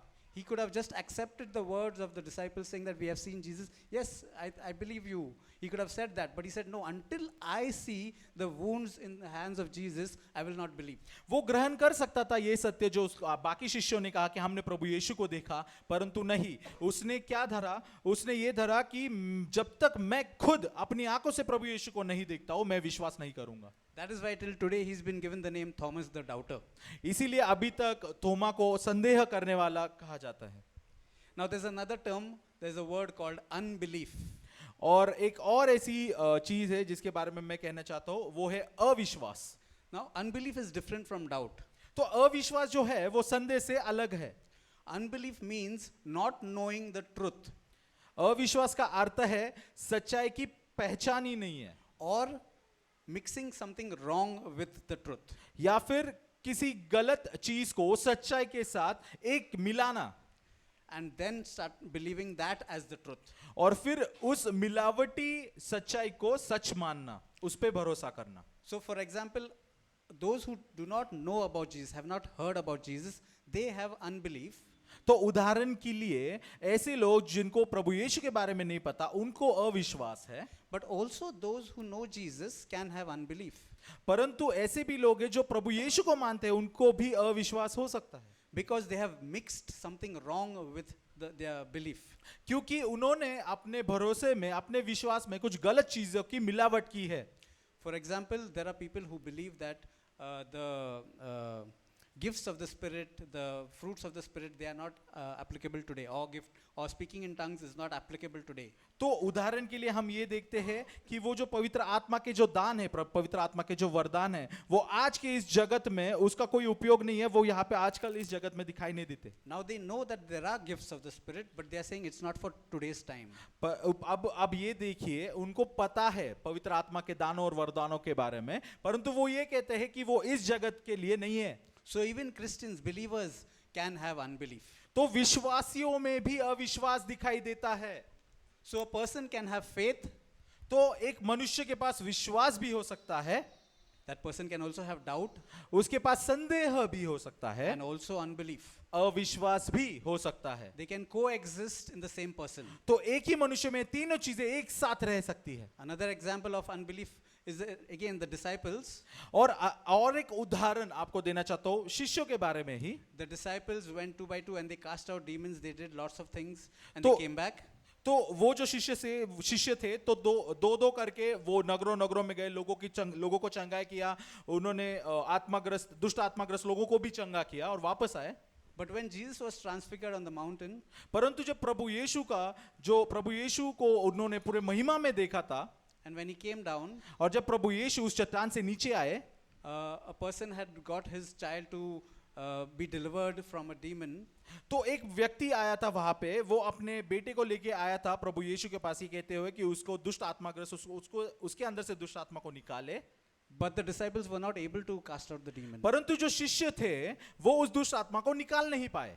And if you pay attention to what Jesus said, और अगर आप ध्यान से देखोगे कि तब उस समय पे प्रभु यीशु ने क्या because कहा, the disciples asked Jesus, why could we not cast the demons? क्योंकि प्रभु यीशु के शिष्यों ने प्रभु यीशु से पूछा कि हम अब ये क्यों नहीं कर पाए। It's because Jesus answered that it's because of your unbelief. क्योंकि तब प्रभु यीशु ने उन्हें उत्तर दिया, आप तुम्हारे अविश्वास के द्वारा। So these are the same disciples who had already cast out demons in the past, and they are the same demons who were not able to. And Jesus said, it is because of your unbelief. तो ये वही शिष्य है प्रभु यीशु के, जिन्होंने पहले ही दो जाकर नगरों में जाकर दुष्ट आत्माग्रस्त लोगों को मुक्त किया है, और यही शिष्य है जो अब इस समय पे उस व्यक्ति में से वो दुष्ट आत्मा को नहीं निकाल पा रहे थे। That means the disciples had faith, they also had unbelief. मतलब कि उनमें विश्वास तो था, परंतु विश्वास के साथ अविश्वास भी था। And that is the problem, that is the reason why they couldn't cast out the demon. तो यही एक समस्या थी, यही एक कारण था कि वो उस व्यक्ति को दुष्ट आत्मा उसमें से नहीं निकाल पा रहे थे। Now when Jesus said that this kind goes out only by fasting and prayer, और प्रभु यीशु ने ऐसे भी कहा उनको कि ये जो आत्माएं हैं वो उपास प्रार्थना के द्वारा नहीं जाती। actually a lot of people interpret this as this demon will be cast out by fasting and prayer. तो काफी ऐसे लोग हैं वो इसको ऐसे समझते हैं कि अगर मुझे दुष्ट आत्मा को निकालना है तो मुझे उपास प्रार्थना में रहना ही होगा। But that is not exactly the case. परंतु ये ऐसी बात नहीं है। Because what was Jesus' response to the disciples? That it is because of your unbelief that you were not able to cast out the लेकिन demon. आप अगर ठीक से पवित्र शास्त्र में देखोगे कि प्रभु यीशु ने शिष्यों से कहा, तुम्हारे अविश्वास के कारण तुम दुष्ट आत्मा को नहीं निकाल पाए। So what was the topic? The topic was unbelief. तो उसका जो टॉपिक था ना, तो अविश्वास ये था। Because the disciples had asked why, and Jesus said the why is because of the unbelief. क्योंकि शिष्यों ने कहा क्यों, और क्यों का कारण था तुम्हारा अविश्वास। And then Jesus makes the statement, this kind comes out only by fasting and prayer. और फिर प्रभु यीशु ये कहते हैं कि ये जो आत्मा है वो उपास प्रार्थना के बगैर नहीं जाती। So what was Jesus saying? The topic was unbelief. तो प्रभु यीशु पहले तो टॉपिक कहते हैं अविश्वास के बारे में, And Jesus is saying this kind comes out only by prayer and fasting. और फिर बाद में प्रभु यीशु कहते हैं कि ये जो आत्माएं है ये उपास प्रार्थना के बगैर नहीं जाती। So this kind of what? तो इस प्रकार का मतलब क्या होता है? This kind of unbelief. वो इस प्रकार का मतलब आत्मा के बारे में नहीं कह रहा है, वो अविश्वास के बारे में कह रहा है। This kind of unbelief comes out only by prayer and fasting. तो ये अविश्वास जो है उपास प्रार्थना के बगैर तुम्हें नहीं छोड़ता। Okay, it's not this kind of demon or this kind of evil spirit comes out only by prayer and fasting. तो वो दुष्ट आत्मा की बात नहीं कर रहा है जो उपास प्रार्थना के बगैर नहीं जाती, वो अविश्वास के बारे में बात कर रहा है। Okay, so prayer and fasting can help us overcome our unbelief. तो जो उपास प्रार्थना है वो हमें अविश्वास के ऊपर आने के लिए मदद करता है। That is what we can learn from this verse. तो हम इससे यही सीखते हैं। Okay, that's why you need to carefully examine the verse, understand what was the topic, and then read the following verses so that you keep the context alive. तो इसलिए हम जब भी परमेश्वर के वचन का अध्ययन करते हैं तो हमें ये समझना होता है कि वचन किस बारे में बात करना है और उसके आगे पीछे कि वचन क्या कहता है, और हम उस वचन के उस टॉपिक को पकड़े हुए हैं या नहीं। Okay, so this was just the introduction part. तो ये सिर्फ एक इंट्रोडक्शन था। Now we'll get into faith. तो हम अभी विश्वास में आएंगे। So we are going to look at Jesus' words of how he has described faith. तो हम अब प्रभु यीशु ने विश्वास की जो परिभाषा दी है हम उसे देखेंगे। So the first type or first category I would say is little faith. तो पहला जो उन भिन्न विश्वास के बारे में, तो पहला जो विश्वास है वो छोटा विश्वास, उसके बारे में हम पढ़ेंगे। Okay, Jesus has used this term little faith because of your little faith. तो प्रभु यीशु ने ये ऐसे बोला है कि कम अल्प विश्वासी, कम विश्वास वाले। So when you are reading, and suppose you have come across a scripture where Jesus is saying, because of your little faith, तो जब कभी आप पवित्र शास्त्र पढ़ते हो और जब कभी आपका सामना इस वचन के साथ होता है कि हे कम विश्वासी, अल्प विश्वासी, as you are reading, you have to question yourself, what is little faith? तो जैसे ही आप पढ़ रहे हो आपको खुद को ये सवाल पूछना है, ये कम विश्वास क्या होता है? Because a lot of people think little means less quantity. तो काफी लोगों की ऐसी समझ है कि जो कम का मतलब है काफी कम, छोटा, In quantity. कि उसके दर्जे में छोटा। Okay? But Jesus is not talking about quantity. परंतु जीसस प्रभु यीशु जो है वो क्वांटिटी के बारे में बात नहीं कर रहे हैं। So how do we study it? तो हम उसका अभ्यास अध्ययन कैसे करते हैं? So let's go to the Greek word for it. तो हम ग्रीक के उसके शब्द में जाएंगे, Because those words were written in Greek. क्योंकि वो जो शब्द थे वो ग्रीक में लिखे गए थे। At that time, the universal language was Greek. क्योंकि तब वहां पे ग्रीक ये जो भाषा थी वो वहां पे बोला करते थे। The Greeks had conquered a lot of the land, and so their language became the universal language. क्योंकि ग्रीक लोग जो थे उन्होंने वहां पे सारे नगरों को ले लिया था और वहां पे ग्रीक ये भाषा में सब लोग बात करते थे। Although the Romans were the rulers at that time, but in language wise, Greek was still the universal language. जबकि रोमियो लोग वहां पे राज्य कर रहे थे, फिर भी वहां पे ग्रीक ये भाषा बोली जाती थी। That is why all of the New Testament was written in Greek. इसलिए जो नया जो टेस्टिमेंट है उसे ग्रीक भाषा में लिखा गया है। So we go to the root word, the Greek word. तो हम लोग उसके ग्रीक शब्द में उसकी परिभाषा में जाते हैं। So little faith, the word used is oligopistos.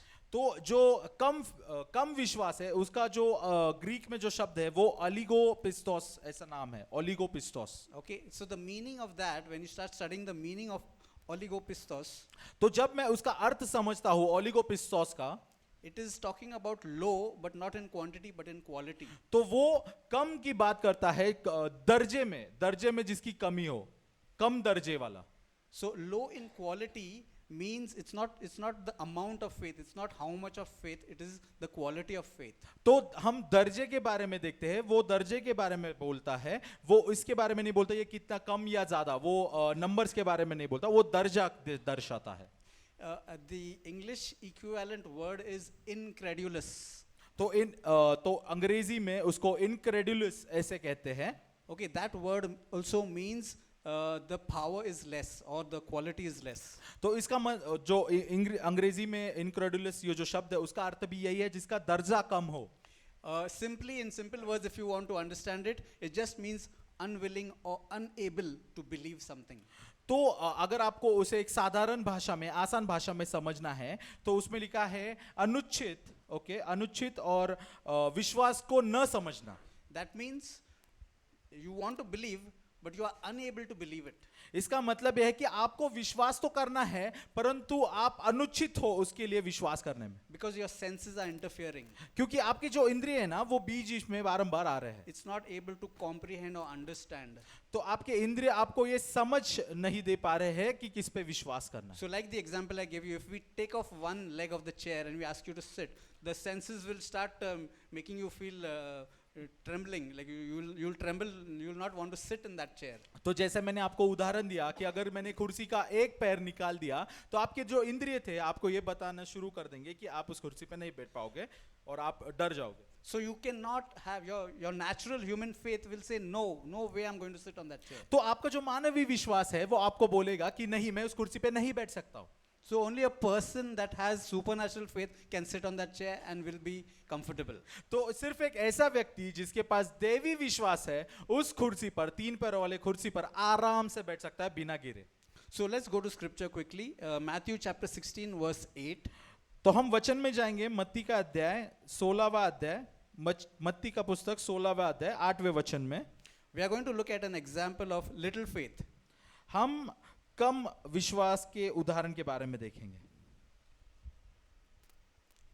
So it says in verse 8 of chapter 16, तो मत्ती 16वें अध्याय के 8वें वचन में यहाँ पे ऐसे कहा है, but Jesus being aware of it said to them, यह जानकर यीशु ने उनसे कहा, O you of little faith, why Hey- do you reason among yourselves because you bought no bread? हे अल्पविश्वासियों, तुम आपस में क्यों विचार करते हो कि हमारे पास रोटी नहीं है? Because earlier Jesus had said, beware of the leaven of the Pharisees. That was the starting point of this topic. तो इस वचन के बारे में अगर आप पहले पढ़ते हो, इस वचन के ऊपर अगर आप पढ़ते हो, तो प्रभु यीशु ने लोगों को उन फरीसी के खमीरों के बारे में बताया था. Okay, and the disciples did not understand what Jesus was talking about, so they said, "Oh, it is because we have not taken bread. That's why he's talking about this." और प्रभु यीशु के शिष्यों को ये नहीं पता चला, उन्होंने ऐसे सोच लिया कि हाँ, प्रभु यीशु शायद से रोटी के बारे में, वो खमीरी रोटी के बारे में बात कर रहे हैं. But this conversation happened just after a very miraculous event, that was the multiplication of bread. परंतु ये जो वार्तालाप है, तो वो एक काफी बड़े दृष्टांत जो प्रभु यीशु ने रोटी और मछली वाला जो दृष्टांत था, उसके तुरंत ही बाद ये हुआ है. So if they knew that Jesus could multiply bread, then why would Jesus be talking about beware of bread and that we have not taken bread? Why would that be the concern? तो शिष्य ये सोच रहे थे कि अगर प्रभु यीशु ने उस रोटी को और मछली को अगर बहुगुणित किया है, तो प्रभु यीशु वो रोटी के बारे में क्यों बात कर रहे हैं फिर से, जो कम है. So their mind was stuck on the physical realm. तो उनका जो मन था, तो उनका जो मन उनके जो देखे गए हुए चीजों पर स्थिर था तब. So that is why they thought Jesus is talking about physical bread तो इसलिए उन्हें लगा कि प्रभु यीशु जो है वो रोटी के बारे में बात कर रहे हैं and physical yeast. और उस खमीर के बारे में भी बात कर रहे हैं. Okay, but Jesus wasn't concerned with the physical bread or the physical yeast. परंतु प्रभु यीशु जो है वो खमीर के बारे में और उस रोटी के बारे में नहीं बात कर रहे थे. That is why he replies and says, "Oh, you of little faith, why do you reason among yourselves because you have bought no bread?" Because in the next verse he says, "Do you not yet understand or remember the 5 loaves of the 5,000 and how many baskets you took up?" इसलिए उन शिष्यों को प्रभु यीशु ने ये कहा, यह जानकर यीशु ने उनसे कहा, हे अल्पविश्वासियों, तुम आपस में क्यों विचार करते हो कि हमारे पास रोटी नहीं है? क्या तुम अब तक नहीं समझे? क्या तुम्हें उन 5,000 की 5 रोटियां स्मरण नहीं, और न यह कि तुमने कितनी टोकरियां उठाई थी? So I won't go more into this particular passage, because my point was just to bring out one word from this conversation of Jesus. He's saying, "Oh, you of little faith." तो मैं इस दुष्टांत की गहराई में नहीं जाऊंगा. इस पूरे दुष्टांत को बताने का कारण ये था कि मैं इस पर गौर करूं, इस शब्द पर, अल्प विश्वासियों, ये शब्द पर. And Jesus said that he brought out this concept of little faith because in the beginning of 9th verse he says, "Do you not yet understand?" और प्रभु यीशु ने ये अल्प विश्वासियों की ये जो चीज थी उसको इसलिए बाहर लाया कि ये बता सके कि क्या तुम अब तक नहीं समझे. So we can relate little faith to being not able to understand. तो आप उस कम विश्वास को समझ सकते हो कि उनको समझ नहीं आई. That means the symptom is lack of understanding. तो आप यहाँ पे उसके लक्षण समझ सकते हो कि लक्षण ये है कि उनको समझ नहीं है. And that is the reason why they had little faith. ये समझ का नहीं होना, इसके वजह से वो अल्प विश्वासी थे. That is why it's important when we read the word, we should have understanding of the word. इसलिए ये बहुत महत्वपूर्ण है, जब हम परमेश्वर का वचन पढ़ते हैं तो हमें समझ हो कि हम क्या पढ़ रहे हैं. Because we can read the word and yet have no understanding. कि हम परमेश्वर का वचन पढ़ सकते हैं परंतु उसकी समझ नहीं पा सकते. And we can read the word and yet we can have little faith. और हम परमेश्वर का वचन पढ़ भी सकते हैं परंतु फिर भी अल्प विश्वासी हो सकते हैं. So what do we do in such situation? तो ऐसे इसमें ऐसे दुष्टांतों में हम क्या कर सकते हैं? The remedy for it is seek God. तो इसका एक ही हमारे पास फल है, तो जो कि परमेश्वर को ढूंढे. Because when we seek God, we try to understand, we try to have a better understanding of God. तो जब हम परमेश्वर को खोजते हैं तो परमेश्वर की समझ हमारे अंदर वास करना शुरू करती है. Also, if you go to the book of Proverbs, wherever you see about understanding, it says seek God and you will get understanding. तो जैसे ही हम नीति वचन के पुस्तक में देखते हैं कि वचन ऐसा कहता है कि जब आप परमेश्वर की समझ को खोजते हो, परमेश्वर को खुद भी खोजा करो. So whenever you want understanding, Proverbs tells us seek God. तो जब कभी आपको समझ चाहिए तो हमको नीति वचन ये कहता है कि परमेश्वर को खोजो. So the symptom is lack of understanding. तो लक्षण ये है कि समझ की कमी. The remedy is to seek God. और उसका फल ये है परमेश्वर को खोजना. And the result is getting understanding. और उसका जो अंतिम प्रतिफल है वो समझ को पा लेना, ग्रहण कर लेना। When you get understanding, your faith starts moving to another level. तो जब आप में समझ आ जाती है तो आपका जो विश्वास है वो एक अनोखे स्तर पे चला जाता है।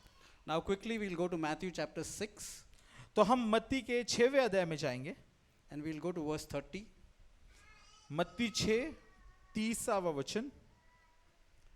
In this, Jesus says, this is talking about don't worry. And he, right from verse 24 onwards, he talks about not worrying. And he repeats the word do not worry at least 4-5 times in this passage. तो प्रभु यीशु यहाँ पे चिंता ना कर ऐसे कह रहे हैं, और चिंता ना करो ऐसे प्रभु यीशु ने 4 से 5 बार इस दृष्टांत में कहा है। But we will focus on verse 30, परंतु हम हमारा पूरा ध्यान 30वें वचन पे करेंगे, where Jesus is saying, now if God so clothes the grass of the field, which today is and tomorrow is thrown into the oven, will he not much more clothe you, O you of little faith? तो वचन ये कहता है, इसलिए जब परमेश्वर मैदान की घास को जो आज है और कल भाड़ में झोंकी जाएगी ऐसा वस्त्र पहनाता है, तो है अल्प विश्वासियों, तुमको वह इनसे बढ़कर क्यों न पहनाएगा। So he's saying that, again he used the word, O you of little faith. तो अभी प्रभु यीशु ने ये शब्द का फिर से इस्तेमाल किया, हे अल्प विश्वासियों। Again it's the same root word, oligopistos. तो ये फिर से वही शब्द है जिसको ग्रीक में हम ओलिगोपिस्तोस कहते हैं। And now this little faith is related to worrying. तो अब ये जो अल्प विश्वास है वो चिंता करने के विषय में है। So this little faith, the symptom is worry. तो ये जो अल्प विश्वास है उसका लक्षण है चिंता, And the remedy for that is, और उसका फल है, it's there in this passage, seek the kingdom of God and his righteousness. और उसका जो फल है वो यहाँ पे लिखा है, परमेश्वर के राज्य और उसकी धार्मिकता की खोज करो। Okay, so if we do that, if we seek the kingdom of God and his righteousness, और अगर हम परमेश्वर के राज्य की और उसकी धार्मिकता की खोज करते हैं, then only we can stop worrying. फिर तब जाके हम चिंता को छोड़ देते हैं। So when we have seen this passage, what we see is the symptom was worry. तो जब हम इस दृष्टांत में से इस वचन को पढ़ते हैं तो हमें पता चलता है कि उसका लक्षण जो है वो चिंता है, The remedy was seek the kingdom of God and his righteousness. और उसका फल जो है वो ये है कि परमेश्वर के राज्य और उसकी धार्मिकता की खोज करना, And the result is we stop worrying. और उसका परिणाम है चिंता नहीं करना। Okay, we'll now move on to Matthew chapter 18. हम मत्ती 18वें अध्याय में जाएंगे, And we'll go to verse 25 and 26. मत्ती 18वां अध्याय 25 और 26 वचन हम देखते हैं। So this is about the unjust, about the man with his servant who was not able to settle his accounts. तो ये दृष्टांत उस मनुष्य के बारे में है जो अपना कर्ज चुका नहीं पा रहा था। Okay, we'll read from verse 25. तो हम 25वें वचन से पढ़ते हैं।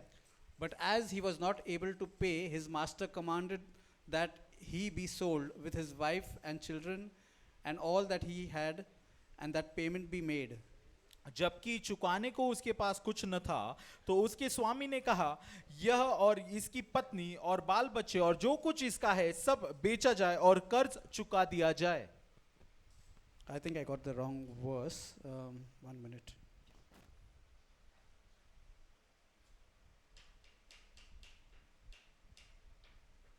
Yeah, I think I mixed up with the verse. We'll go to Matthew chapter 14. तो हम मत्ती के 14वें अध्याय में जाएंगे। 22, verse 22. मत्ती 14:22 वचन। Okay, so we'll read this passage तो हम ये वचन को पढ़ते हैं, because this is another instance of again Jesus using the same word, O you of little faith. क्योंकि ये एक और उदाहरण देता है, प्रभु यीशु ने अल्प विश्वासी इस शब्द का इस्तेमाल किया था। So we'll read this passage. तो हम इस वचन को पढ़ते हैं। Verse 22. मत्ती 14 वचन 22। Immediately Jesus made his disciples get into the boat and go before him to the other side while he sent the multitudes away. तब उसने तुरंत अपने चेलों को नाव पर चढ़ने के लिए विवश किया कि वे उससे पहले पार चले जाए जब Was- तक वह लोगों को विदा करे। Verse 23 says, And when he had sent the multitudes away, he went up on the mountain by himself to pray. Now when evening came, he was alone there. 23वां वचन ये कहता है, वह लोगों को विदा करके प्रार्थना करने को अलग पहाड़ पर चला गया और सांझ को वह वहां अकेला था। But the boat was now in the middle of the sea, tossed by the waves, for the wind was contrary. 24वां वचन, उस समय नाव झील के बीच लहरों से डगमगा रही थी क्योंकि हवा सामने की थी। Now in the fourth watch of the night, Jesus went to them walking on the sea. 25 वचन, और यीशु रात को चौथे पहर झील पर चलते हुए उनके पास आया। And when the disciples saw him walking on the sea, they were troubled, saying, It is a ghost, and they cried out for fear. चेले उसको झील पर चलते हुए देखकर घबरा गए और कहने लगे, यह भूत है, और डर के मारे चिल्लाने लगे। But immediately Jesus spoke to them, saying, Be of good cheer, it is I, do not be afraid. तब यीशु ने तुरंत उनसे बातें की और कहा, धाड़स बांधो, मैं हूं, डरो मत। And Peter answered him and said, Lord, if it is you, if it is you, command me to come to you on the water. फिर पतरस ने उसको उत्तर दिया, हे प्रभु, यदि तू ही है तो मुझे अपने पास पानी पर चलकर आने की आज्ञा दे। Now imagine if you are listening to a question like this. It's not even a question. Somebody is saying to you, Lord, if it is you, command me to come to you on the water. तो आप अभी ये सोचिए कि कोई ऐसे कह रहा है कि प्रभु अगर तू है तो मुझे आज्ञा दे कि मैं पानी पर चल कर आऊं। He has actually not given any chance for Jesus to say anything else. तब आप यहाँ देखते हो कि पतरस ने प्रभु यीशु को किसी कुछ कहने के लिए कुछ समय ही नहीं छोड़ा। Lord, if it is you. पतरस ये कहता है कि प्रभु अगर तू है, तू ही है। So if it is not Jesus, he would be silent. And if it is Jesus, then he has to say, come. No other choice is there. क्योंकि वो ऐसे बोलता है कि प्रभु अगर तू ही है, अगर वो प्रभु नहीं होता तो उसके पास कोई उपाय ना होता, परंतु वो प्रभु था इसलिए प्रभु ने बोला उसको कि तू चल के आ।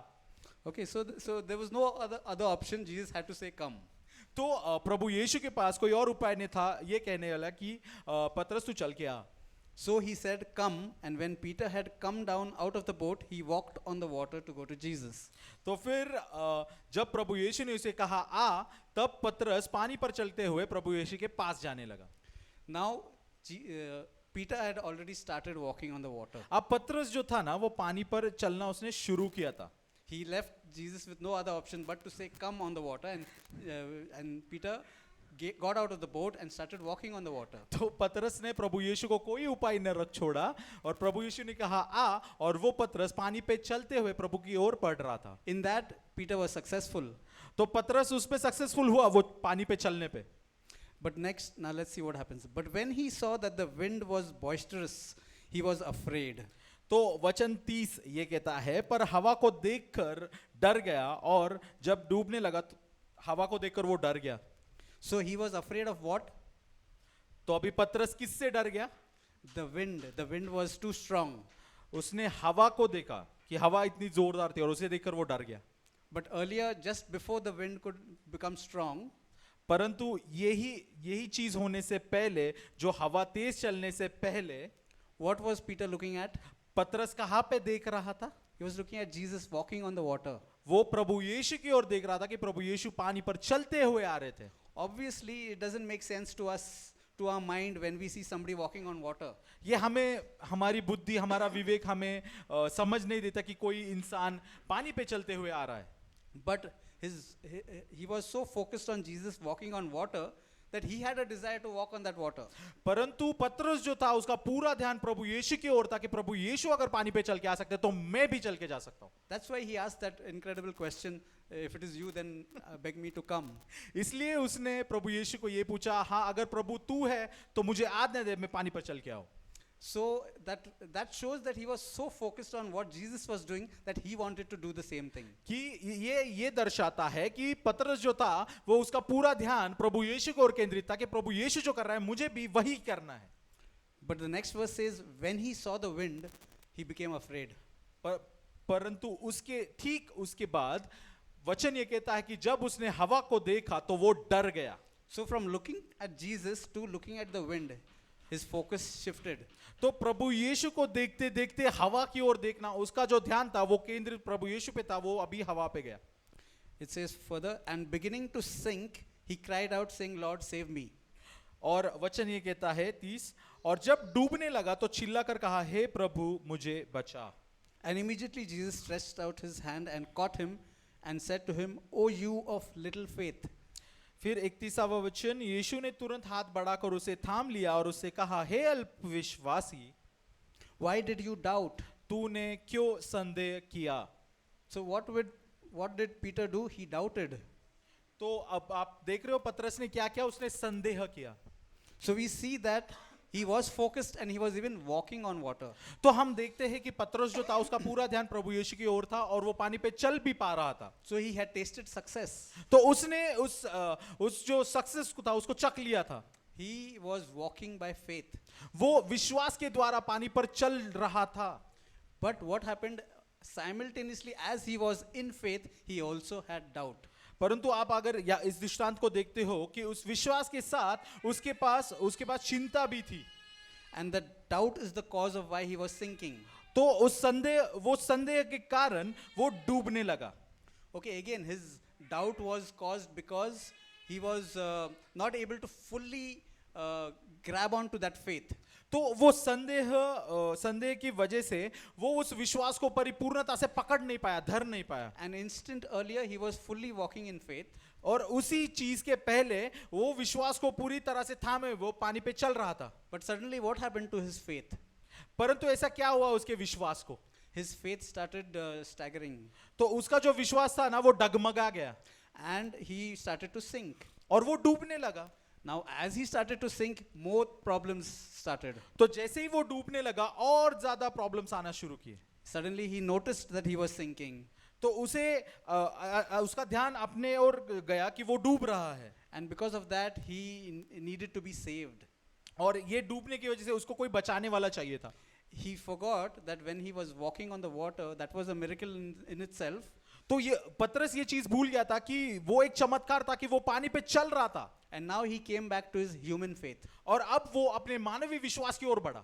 And depending on his senses, he began to doubt. और उसके इंद्रियों पर निर्भर करते हुए वो संदेह करने लगा. And that is why he couldn't continue in his faith. और इसीलिए वो और आगे नहीं बढ़ पाया अपने विश्वास में. I mean, his supernatural faith. He started off with supernatural faith, and then he doubted, and then he went into human faith. तो वो विश्वास उसका जो देवी विश्वास से उसने शुरुआत की, परंतु आगे बढ़ते हुए उसका विश्वास मानवीय विश्वास की ओर आया और वो संदेह करने लगा. So what do we learn from this passage? तो हम इस दृष्टांत से क्या समझते हैं. That you can be fully in faith, कि आप विश्वास में पूरी तरह से हो and you can be walking strongly in faith, और आप वही विश्वास में दृढ़ता से चलते भी हो, but a little doubt can come परंतु एक छोटा सा संदेह आ सकता है and shake you और आपको डगमगा सकता है and move you from supernatural faith to human faith. और आपको पूरी तरह से देवी विश्वास से लेके मानवीय विश्वास में ला सकता है. So here we see that the symptom is doubt. तो अब हम यहाँ पे देखते हैं लक्षण जो था वो संदेह था. The remedy is we need to focus on God's word. और परिणाम यह है कि हमें हमारा लक्ष्य, हमारा ध्यान परमेश्वर की वचन की ओर होना चाहिए. Because what was Jesus' one word, the only option that he had to speak? क्योंकि प्रभु यीशु का वचन क्या था कि प्रभु यीशु के पास कोई और उपाय नहीं था ये कहने के कि आ. Because Jesus said, come. क्योंकि प्रभु यीशु ने कहा आ. He didn't say come and sink. प्रभु यीशु ने ऐसा नहीं कहा आ और डूब जा. No, he only said come. प्रभु यीशु ने सिर्फ कहा आ. So that was what he had to focus on. I have to come and I have to reach Jesus. तो हमारा ध्यान भी इसी चीज की ओर होना चाहिए कि प्रभु यीशु ने जैसे कहा हाँ आ जा, तो हमारा ध्यान भी उस आ की तरफ होना चाहिए और बाकी किसी चीज पर नहीं होना चाहिए. Not start coming and then fall into the water. ऐसा नहीं है कि उस विश्वास के द्वारा हमने शुरुआत की और फिर पानी में डूबने शुरू किए. So when the symptom is doubt and when we focus on God's word, then the result is we continue to walk in that supernatural faith. तो जब उसका लक्षण जो संदेह होता है और उसका जो फल होता है वो परमेश्वर के वचन पर ध्यान देना होता है, तब हम उस दैवी विश्वास में आगे बढ़ते जाते हैं. That is why, see, these things easily shake us. That is why it's called little faith. तो आप समझ लो ये जो चीजें हैं ना वो हमारे विश्वास को डगमगा सकती है, इसलिए उसे अल्प विश्वासी कहा है। And little faith is nothing but faith in a less in poor quality. हाँ, जो अल्प विश्वास है वो क्वांटिटी के बारे में नहीं परंतु दर्जे के बारे में कहता है। Now we'll look at another category तो हम और एक उसके प्रकार के बारे में देखते हैं which Jesus used that term. जो प्रभु यीशु ने उसका इस्तेमाल किया। It is actually Jesus did not use that term, sorry, but it is there in the Bible. It's there in the Word of God, मुझे माफ कीजिए, प्रभु यीशु ने नहीं कहा था परंतु ये पवित्र शास्त्र में लिखा है। and that term is weak faith. और ये उस कमजोर विश्वास के बारे में बोल रहा है। Okay, the first one was little faith. पहला जो था वो अल्प विश्वास था, This one is weak faith. अब ये दूसरा जो है वो कमजोर विश्वास बोलता है। So for that we'll go to Romans chapter 4. तो इसके समझने के लिए हम रोमियो के पत्री में जाएंगे, 4 अध्याय। And in chapter 4 we'll go to verse 19. Romeo की पत्री 4 अध्याय 19वें वचन में हम जाएंगे। Here we are talking about, here the word is talking about Abraham. तो यहाँ पे जो वचन है वो अब्राहम के बारे में बोलता है। Now Abraham at this point in time he already was quite old. तो अब्राहम जो था वो काफी वृद्ध हो गया था, काफी वृद्ध हो गया था। And the way that we got to look at this particular verse, और हम इस वचन को इस तरह से देखते हैं, it is put in a different way. So we have to try to extract the information out of it. तो इस वचन को इस तरह से लिखा है कि हमें इसमें से जो चीज चाहिए जो हमारे लिए महत्वपूर्ण है उसे हमको वहां से निकालना है। So let's read the verse first. तो हम उस वचन को पहले पढ़ेंगे। It says, and not being weak in faith, he did not consider his own body already dead, since he was about 100 years old, and the deadness of Sarah's womb. तो Romeo का 4 अध्याय 19वां वचन ये कहता है, वह जो 100 वर्ष का था अपने मरे हुए से शरीर और सारा के गर्भ की मरी हुई किसी दशा जानकर भी विश्वास में निर्बल न हुआ। So the term used is weak in faith. तो यहाँ पे जो शब्द का इस्तेमाल किया है वो विश्वास में निर्बल। But when it comes to Abraham, it is used negatively, which means Abraham was not weak in faith. परंतु जब वो अब्राहम की ओर आता है तो उसको नकारात्मक तरीके से उसको दर्शाया गया कि अब्राहम विश्वास में निर्बल नहीं था। Okay, now why he was not in faith, that reason also is given, that he did not consider his own body. तो इसका भी उदाहरण वचन में दिया गया है कि उसने अपने उस शरीर को भी, मरे हुए से शरीर को भी नहीं जाना। Okay, so Abraham did something good so that he would not be weak in faith. तो अब्राहम ने कुछ ऐसी अच्छी चीजें की जिसके वजह से वो विश्वास में निर्बल न रहा। And what did he do? He did not consider his own body. तो अब्राहम ने क्या किया कि उसने अपनी निर्भरता अपने उस मरे हुए से शरीर को नहीं दिखाई। Okay, because he was nearly 100 years old. क्योंकि वो 100 साल का था Abraham. So he did not consider that his body is almost dead. तो अब्राहम ने अपनी निर्भरता उसके मरे हुए से शरीर पर नहीं दिखाई। Nor did he consider that Sarah's womb was almost dead. और उसने सारा के गर्भ पर भी अपनी उस निर्भरता को नहीं दिखाया। So actually in today's world, by the time you reach 50, people think that that's it. Now we cannot have children. क्योंकि आज के जगत में काफी लोग ऐसे हैं कि जब तक वो 50 वर्ष के नहीं हो जाते वो ऐसे सोचते कि अभी मैं 50 वर्ष का हो गया, अभी कुछ नहीं हो सकता। But here Abraham is 100, almost 100. परंतु आप यहाँ पे देख सकते हो कि अब्राहम जो था वो 100 वर्ष का था। Yet he did not consider that his body was dead. फिर भी उसने अपने मरे हुए शरीर की दशा पर भी निर्भरता नहीं दिखाई। So even though his senses were telling him that I am weak, I am nearly 100 years old, he did not listen to his senses. उसके इंद्रियों ने भी उसे बताया कि तू 100 साल का है, तेरे शरीर मरी हुई सी दशा में है, फिर भी अब्राहम ने अपनी निर्भरता उसके इंद्रियों पर नहीं दिखाई। So what Abraham did was he countered this weak faith. तो अब्राहम ने क्या किया इस जगह पर? अब्राहम ने अपने विश्वास में वो निर्बल न हुआ। So he was strong in faith. इसका मतलब है कि वो काफी दृढ़ता से अपने विश्वास पे खड़ा रहा। Okay, so Abraham is the opposite of this example that we are learning. तो अब्राहम जो है इसका एकदम ऑपोजिट ऐसा जो वचन में दिया गया है उसके बारे में ऐसे हम देखते हैं। So what we are learning is about weak in faith.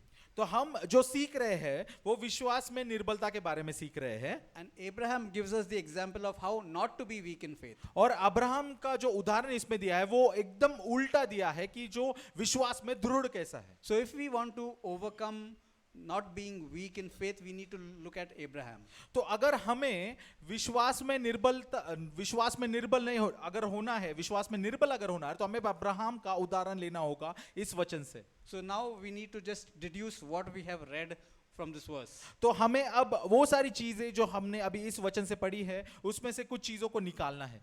So deduce, not reduce. Deduce means to find the understanding of it. Yeah. हाँ, तो हमें अभी हमने जो इस वचन में पढ़ा है उसमें से जो उसका सही अर्थ है उसे अभी हमें समझना है. Okay, so what we are talking about is weak in faith. तो जो हम निर्बलता, विश्वास में निर्बलता के बारे में जो हम पढ़ रहे हैं, The Greek word for this is asthenio. तो उसका ग्रीक वर्ड जो है वो एस्थेनियो है. Okay, the meaning of that word is less or diminished power. तो जो एस्थेनियो ये जो ग्रीक शब्द है उसका अर्थ है कम या फिर कुछ भी सामर्थ्य नहीं. It's also used sometimes to denote sick. तो इसका कभी कभी इसका इस्तेमाल कोई बीमारी के लिए भी होता है. So the word asthenio can be used for somebody who is sick. तो एस्थेनियो ये शब्द का इस्तेमाल कोई बीमार है ये कहने के लिए भी होता है. That means that person is not in full strength. इसका मतलब है कि वो जो इंसान है जो बीमार है वो पूरी क्षमता में, पूरे सामर्थ्य में नहीं है. The power is become weak. It becomes less. तो वो जो सामर्थ्य है वो कम हो गया, उसको कमजोरी आई है. That is what the word asthenio means. यही उस एस्थेनियो शब्द जो ग्रीक शब्द है उसका अर्थ है. So what we can say that for weak faith the symptom is trusting the senses. तो हम ये उदाहरण से उसका लक्षण ऐसे समझते हैं कि जो विश्वास में निर्बलता है उसका लक्षण ये है कि अपने इंद्रियों पर विश्वास करना. It could also be, and the result of also trusting our senses is we waver at the promises. तो इसका ऐसा भी मतलब हो सकता है कि प्रतिज्ञाओं से दूर भागना. Because Abraham was promised that he would have a child, क्योंकि आप देखते हो कि अब्राहम को प्रतिज्ञा आई थी परमेश्वर से and he did not waver. और उसने उस प्रतिज्ञा को छोड़ा नहीं, उसे थामे रहा. So we can say that the symptom of weak faith is trusting the senses and wavering at the promises. तो हम उसका लक्षण ऐसे देखते हैं कि अपने इंद्रियों पर विश्वास करना और जो प्रतिज्ञा है उससे दूर जाना. We'll actually read verse 20 also because that is where it declares. Verse 20 says, he did not waver at the promise of God through unbelief. तो रोमियो 4:20 वचन में हम पढ़ते हैं, और न अविश्वासी होकर परमेश्वर की प्रतिज्ञा पर संदेह किया, पर विश्वास में दृढ़ होकर परमेश्वर की महिमा की. See again, unbelief is cropping up to make a person waver at the promise of God. तो आप अभी देखते हो कि अविश्वास हमें एक ऐसे स्तर पे लेके जाता है कि परमेश्वर ने दी गई प्रतिज्ञा से हमें दूर ले जा रहा है. So if you have a promise from God, तो आपके पास परमेश्वर से आई हुई एक प्रतिज्ञा है, but unbelief can come and make you waver in that promise. परंतु अविश्वास जो है वो तुम्हें डगमगाएगा उस प्रतिज्ञा को पाने से. But Abraham was smart enough, he did not waver. परंतु अब्राहम जो था वो होनहार था और उसने उस प्रतिज्ञा को नहीं छोड़ा, उसे थामे रहा. But was strengthened in faith, giving glory to God. पर विश्वास में दृढ़ होकर परमेश्वर की महिमा की. So that is exactly what the remedy for this is. तो यही उसका प्रतिफल है, यही उसका फल है कि हमें विश्वास में दृढ़ होकर परमेश्वर की महिमा करनी है. So when we are trusting our senses more and when we find ourselves wavering at the promises, तो जब हम हमारे इंद्रियों पर ज्यादा निर्भर होते हैं और परमेश्वर के उन प्रतिज्ञाओं से दूर हो जाते हैं, then we need to strengthen our faith by giving glory to God. तो तब हमें विश्वास में दृढ़ होकर परमेश्वर को महिमा देनी है. That's exactly what Abraham did. यही चीज अब्राहम ने की. That's what verse 20 says, that he did not waver at the promise of God through unbelief, but was strengthened in faith, giving glory to God.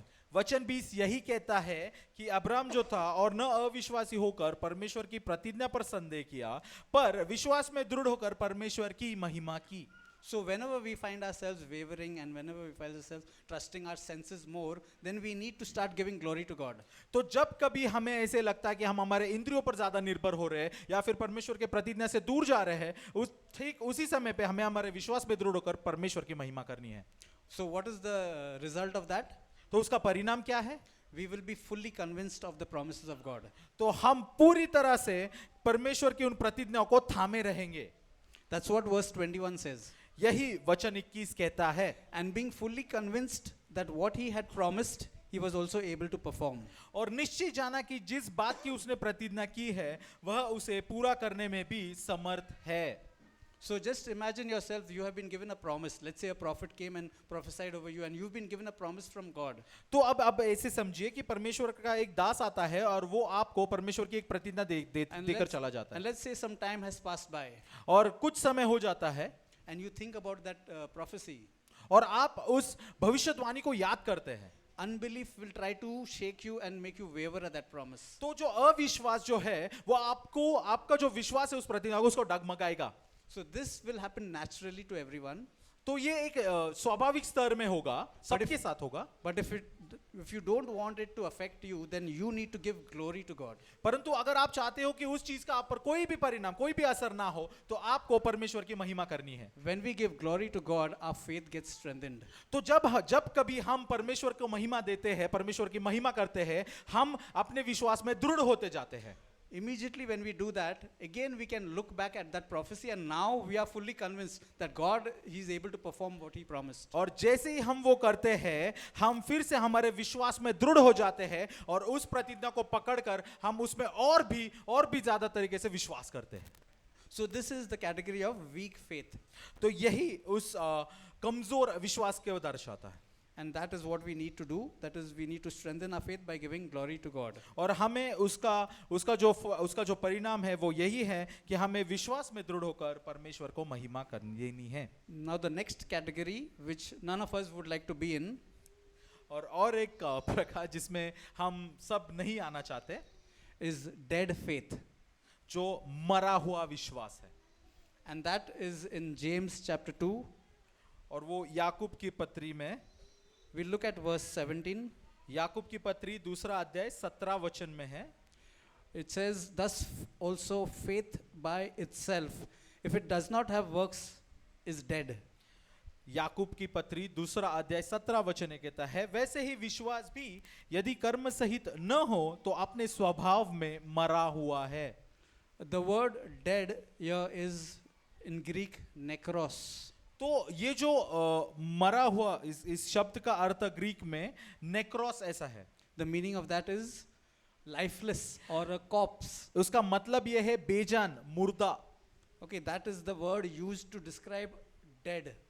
यही शब्द है जिसका इस्तेमाल मरा हुआ इसको समझने के लिए होता है। And in this verse it is used for your faith. What has happened to your faith? तो नेक्रोस ये जो शब्द है वो तुम्हारे मरे हुए विश्वास के लिए उन्होंने वहां पे बोला है। Okay, so this verse is saying your faith will be considered as lifeless. It will be a corpse if it has no works. तो यहाँ पे वचन हमें कहता है कि आपका विश्वास भी उसको भी स्वभाव से मरा हुआ समझेंगे अगर उसमें कोई कार्य ना हो। So what we are saying is dead faith does not produce any fruit. It is like a dead tree. तो आप ये बात समझे कि जो मरा हुआ विश्वास है उससे कोई फल उत्पन्न नहीं होगा क्योंकि वो मरा हुआ है। So what should we do if a person reaches such a stage? तो अगर कोई मनुष्य ऐसे स्तर पे आ जाए जिसका विश्वास ही मरा हुआ हो तो उस स्तर पे हम जाके क्या करेंगे? Just start believing the word again and exercising faith. तो हम जाके परमेश्वर के दिए हुए वचन पर विश्वास करने की शुरुआत करेंगे और उसका अध्ययन उसका अभ्यास करना शुरू करेंगे। It's like suppose you're a person who likes to be active and you go to the gym every day. तो वो ऐसा हो गया उदाहरण के लिए कि आप एक ऐसे मनुष्य हो जिसको जिम जाना पसंद हो, रोज वो जिम जाता है। But suddenly you get tired and then you stop going to the gym. और फिर एक दिन तुम अस्वस्थ होके घर में बैठे रहते हो। And then after that you stop being active. You just sitting on the couch and watching TV. और फिर आप जिम जाना छोड़ देते हो और आप आपके सोफे पे बैठ के टीवी देखते हो। And you're spending your time this way for years and years and years. और ऐसे ही आप अपना समय बिताते हो सालों सालों घंटों घंटे सालों साल। You've forgotten the days you've gone to the gym and done exercises. आप उन दिनों को भूल जाते हो जिस दिन आप रोज जिम जाते हो। You've forgotten the days when you had strength and you could lift weights. आप उन चीजों को भूल जाते हो जिस दिन आप वेट्स को उठाते हो, बड़े बड़े वेट्स को ऐसे उठाते थे जिम में। And suddenly you feel like your muscles are dead. और फिर आपको ऐसे लगता है कि अभी मेरे जो मसल्स है वो मर चुके हैं. So that is the stage a person reaches when there is no activity. तो ये ऐसा स्तर है वो जो मनुष्य है वो वहां पे तब जाता है जब वहां पे कोई एक्टिविटी ना हो, कोई कार्य ही ना हो. So there are many people like this even in today's world. तो ऐसे काफी लोग हैं आज के जगत में भी. And the doctor will give just one advice: start taking walks. तो फिर वो डॉक्टर्स के पास जाते हैं, फिर डॉक्टर उन्हें एक सलाह देते हैं कि आप चलना शुरू कीजिए, Or start running, या फिर दौड़ना शुरू कीजिए, or do exercises, या फिर कोई एक्सरसाइजेस शुरू कीजिए, and slowly start going to the gym. और फिर जिम जाना शुरू कीजिए. Get strength थोड़ा सा सामर्थ्य लाइए and be active. Use your hands and legs and your muscles to do something. और कार्य करते रहिए, अपने हाथों पैरों से कुछ कार्य करते रहिए. That's when you exercise that you will be healthy and fit. तो जब आप वो सब कार्यों को करते हो तब आप स्वस्थ रहते हो. And this is the same with our faith. और यही एग्जैक्टली सेम होता है हमारे विश्वास के साथ भी. Take the word, परमेश्वर के वचन को लीजिए, believe it, उसमें विश्वास कीजिए and exercise your faith. और उस पे अध्ययन कीजिए, अभ्यास कीजिए. What will be the result? तो उसका परिणाम क्या होगा? It produces faith-powered works. तो ये जो है वो विश्वास से बने हुए कार्यों को उत्पन्न करेगा. Okay, so the work which is a fruit of faith, that is what will get produced. तो वो जो कार्य है जो उस विश्वास का फल है वो उसे उत्पन्न करेगा.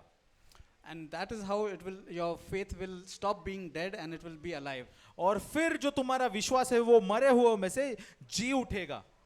So these are the different types of the categories of faith: little faith, weak faith, dead faith.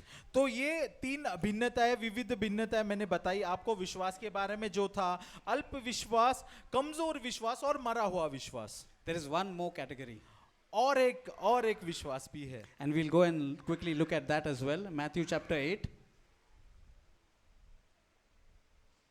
और हम उसे भी देखेंगे. मत्ती का पुस्तक 8वां अध्याय, We'll go to verse 10 वचन 10.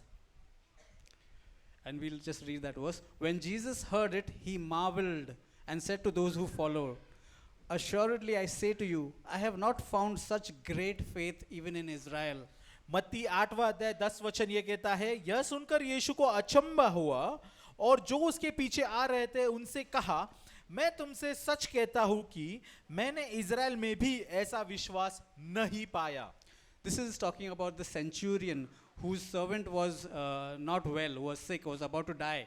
And he comes to Jesus and says, Master, my servant is on the point of death. Please come. सो ये उस दृष्टांत के बारे में है कि एक सरदार जो जिसका बेटा मरने की हालत पे था, और वो सरदार सब छोड़ छाड़ कर प्रभु यीशु के पास आके ये कहता है कि प्रभु यीशु मैं तुझ पे विश्वास करता हूँ, तू मेरे बेटे को ठीक कर सकता है. So Jesus actually said, I will come and I will heal him. तो प्रभु यीशु ने उससे कहा कि मैं वहां आकर उसे चंगा करूंगा. But let's look at the response of that centurion. परंतु हम उस सरदार को देखते कि उसने प्रभु यीशु से क्या कहा. So we'll read verse 8 and 9 before, we've already read verse 10, so we'll read verse 8 and 9 now. तो हम 8वां और 9वां वचन देखता है कि उस सूबेदार ने, उस सरदार ने उस प्रभु यीशु से क्या कहा. The centurion answered and said, Lord, I am not worthy that you should come under my roof, but only speak a word and my servant will be healed. तो सूबेदार ने उत्तर दिया, हे प्रभु, मैं इस योग्य नहीं कि तू मेरी छत तले आए, परंतु केवल मुख से कह दे तो मेरा सेवक चंगा हो जाएगा.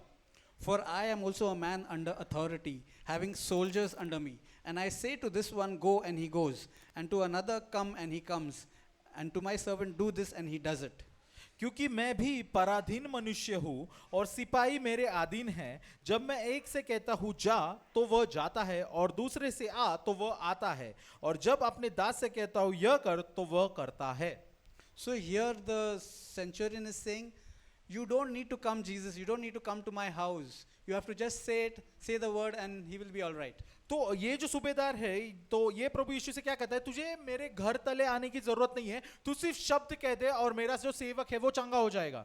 Now for a person to be of that level, he has to have understanding. तो वो जो मनुष्य को उस स्तर पे आने के लिए उसको वो समझ प्राप्त होना जरूरी है. Because he explains, why is he saying that? Because for I am also a man under authority. Means he understands authority. He knows the what authority can do. He understands it. अब जब हम समझ के बारे में बात कर रहे हैं तो इसमें आप अगर देखते हो कि सूबेदार एक अधिकार के बारे में बताता है. वचन 30 में जैसे वो बोलता है कि क्योंकि मैं भी पराधीन मनुष्य हूं, तो उसे पता है कि अधिकार क्या होता है.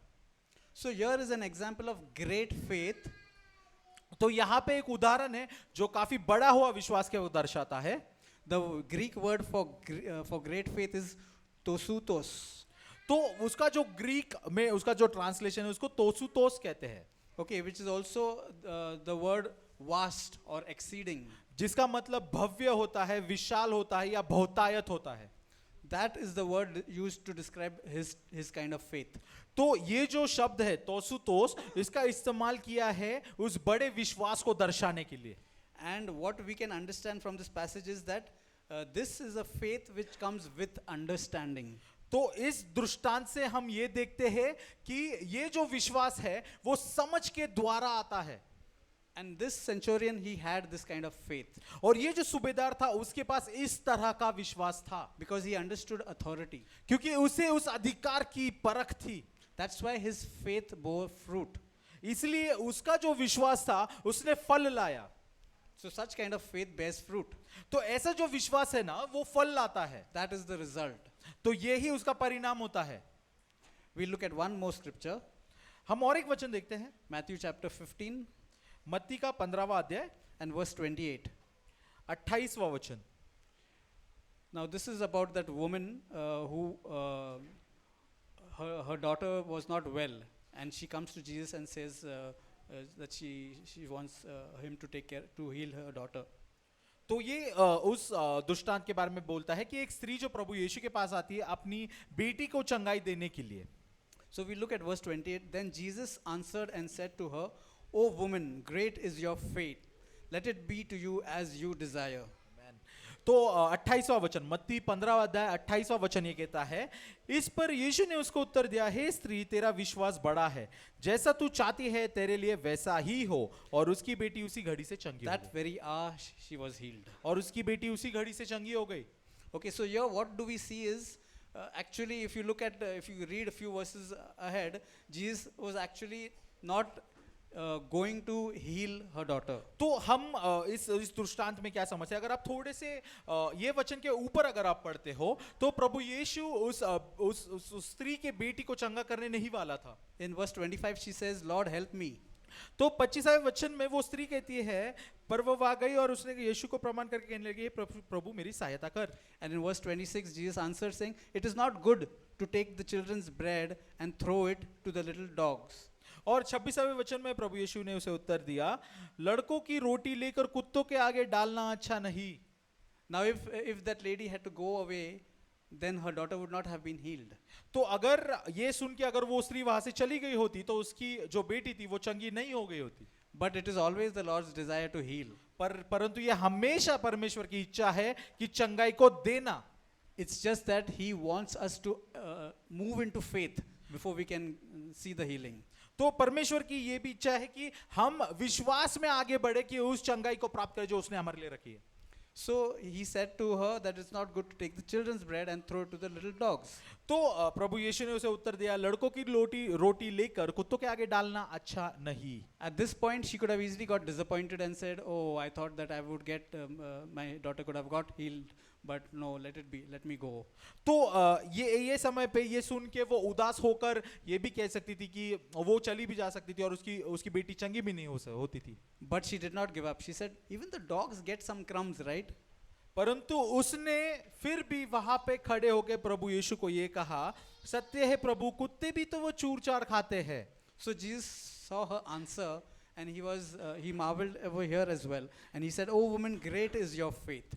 और प्रभु यीशु ने जो उसका उत्तर सुना कि उसने ऐसा कहा प्रभु यीशु से, तो प्रभु यीशु ने उसे कहा, हे स्त्री, तेरा विश्वास बड़ा है.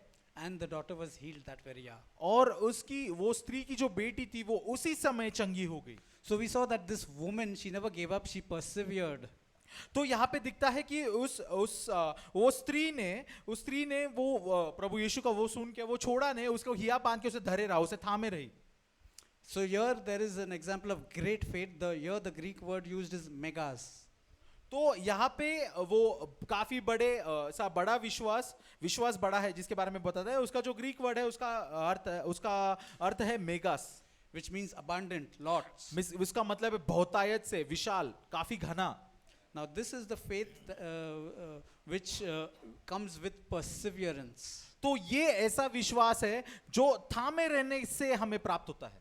So when we don't give up easily, like there are lots of reasons for us to give up things. You know, there are promises, there are things which we read in the word and we understand and we know that it is for us. But when we look at the world around us, those things discourage us from these things. तो परमेश्वर के प्रतिज्ञाओं को प्राप्त करने के लिए हम हियाब बांध के पूरी तरह से उसे थामे रहते, परंतु जगत में ऐसी भी चीजें हैं जो हमारे विश्वास को डगमगाती है. So when we come across such things, we should not give up, but we should persevere. पर जब हम ऐसी चीजों का सामना करते हैं तो हमें उसे छोड़ना नहीं होता, परंतु उसे थामे रहना होता है और भी हियाब बांधकर. So when there is great faith, it could come with understanding or it could come with perseverance. तो ये जो बड़ा विश्वास है वो समझ के साथ हियाब बांधे हुए उसे थामे रहकर ही प्राप्त होता है. And such kind of faith always bears fruit. और ये जो विश्वास होता है वो हमेशा फल उत्पन्न करता है. So these are examples of how when we get into the word of God, we start looking at it not just from the point of view, I just want to read this verse and finish. That's my duty for today. तो हमें ये दर्शाता है कि जब भी हम पवित्र शास्त्र बाइबल को पढ़ने बैठते हैं तो हम सिर्फ पढ़ने के लिए उसे नहीं पढ़ते कि मेरा आज का ये काम था, ये मैंने पढ़ लिया, मेरा काम पूरा हो गया. We examine the verses. हम उसका अध्ययन करते हैं, उन वचनों का अध्ययन करते हैं. We look at the context. What was before this? What was after this? तो हम उसको पूरी तरह से समझते हैं कि उस वचन के पहले क्या हुआ और उसके बाद में क्या हुआ. We try to understand the root word, what exactly it means. तो हम उसके मूल जो शब्द है उसका अर्थ समझने की कोशिश करते हैं. And that's how we finally come to a conclusion that this is what it means. और फिर हम उसके अंत में उसके परिणाम की ओर पहुंचते कि हाँ इसका अर्थ ये था. So when we study the word in this manner, तो जैसे हम परमेश्वर के वचन को ऐसे उसका जब अध्ययन करते हैं, ऐसा अभ्यास करते हैं, for me, I feel that it's so interesting. It becomes like you're doing an investigation of the word of God. तो मेरे लिए बहुत उत्साह की बात है कि जैसे मैं परमेश्वर के शब्द का पूरी तरह से पूरी गहराई से उसका अध्ययन उसका अभ्यास करता हूँ. For me, it's like it excites me to do such a study. वो मुझे उत्साहित करता है कि और ज्यादा उसका अभ्यास करूं. It's not a tick mark that today I have read my Bible. तो वो ऐसा नहीं है कि आज का मेरा ये काम पूरा हो गया और मैंने उसे टिक करके दिया. And many times I may plan to spend like 15 minutes reading the word. और कई बार ऐसा हुआ है कि मैं पूरी तरह से योजना बना लेता हूँ कि आज मुझे 15 मिनट परमेश्वर का वचन पढ़ना है. But I may end up spending 1 to 2 hours with the word. पर वो 15 मिनट कब 1-2 घंटे में बदल जाते हैं मुझे भी नहीं पता. Because I get lost with what is happening and what I'm understanding from it, and that I mean I'm out of the dimension of time itself. क्योंकि मैं तब उस समय पे मैं पूरी तरह से वचन में खो जाता हूँ इसकी समझ को प्राप्त करने के लिए और मुझे फिर समय का ध्यान नहीं होता. So I want to encourage each and every one of you. तो मैं आप सबको एक चीज बताना चाहता हूँ. Study the word. परमेश्वर के वचन का अध्ययन कीजिए, अभ्यास कीजिए. Don't look at it as a duty. उसको आपकी ड्यूटी की तरह रोज का काम है ऐसे मत देखिए. When you study the word, आप जब उसका अध्ययन करते हो वचन का you will benefit. तो आपको उसका बेनिफिट मिलेगा. And you will understand so much more. और आपको उसकी समझ इतनी ए तरीके से आएगी that when somebody speaks something against the word, you will recognize that it is against the word. कि कोई भी परमेश्वर के वचन के विरुद्ध में बात करेगा तो आपको समझ आएगी कि कोई व्यक्ति वचन के विरुद्ध में बोल रहा है. Because the world works against the word. क्योंकि वचन ये है जो वचन के विरुद्ध में काम करता है. And sometimes you are holding on to a promise, but the world is weakening you and trying to bring you down. And you will not fall down in such because of your understanding of the word. क्योंकि कभी-कभी आप उन प्रतिज्ञाओं को विश्वास के द्वारा उसे थामे रहते हो, परंतु जो जगत की रीति होती है, जगत के जो नियम और कानून होते हैं, तो वो हमें उन प्रतिज्ञाओं तक पहुंचने नहीं देते, वो हमारे विश्वास को डगमगाता है. So I'll just want to pray for each and every one of you. तो मैं अभी इस समय पे आप सभी के लिए प्रार्थना करना चाहता हूँ. Father, we thank you that you have blessed us with your word. पिता, स्वर्गीय पिता, हम धन्यवाद करते हैं कि आपने आज हमें आशीष दी आपके वचन के द्वारा. And we ask you, Lord, to bring a hunger into our spirits, into our souls. और हम प्रार्थना करते हैं प्रभु आज आप हमें उस भूख से भर दे आपके वचन के लिए हमारे प्राण और आत्मा में, A hunger to treat your word as precious. ऐसी भूख जो परमेश्वर पिता आपके वचन को ही हम ज्यादा महत्वपूर्ण थे, Because it is food for our spirit, for our souls. क्योंकि ये आपका जो वचन ही है वो हमारे प्राण के लिए, हमारे आत्मा के लिए खाना है। May we be so excited to read your word each and every day हम कभी बहुत उत्साहित होते हैं प्रभु आपका वचन पढ़ने के लिए प्रभु, that we will receive understanding from it, कि हमें वचन के द्वारा समझ प्राप्त हो and that we will start walking in faith, और फिर हम विश्वास में आगे बढ़ते चले। not just ordinary faith, कोई साधारण विश्वास नहीं, but we will walk in great faith, परंतु उस बड़े विश्वास के बाद बड़े विश्वास में चले, and our faith will bear fruit. और हमारा विश्वास फल उत्पन्न करे। Thank you, Jesus. धन्यवाद करते हैं यीशु। Amen. आमेन।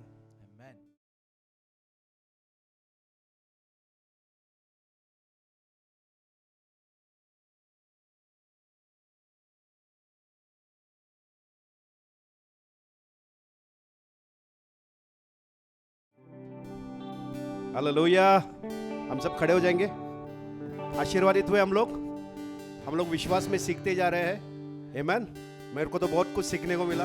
प्रभु को बहुत धन्यवाद, है ना। जैलोन ब्राइक के थ्रू बहुत सारा चीजें है ना एनलाइट हुआ है। प्रभु को बहुत धन्यवाद। हम आखिरी गीत गाएंगे। यीशु तेरा नाम, विजय हुआ यीशु मेरा। हम आखिरी गीत गाएंगे, विजय हुआ यीशु मेरा विजय हुआ।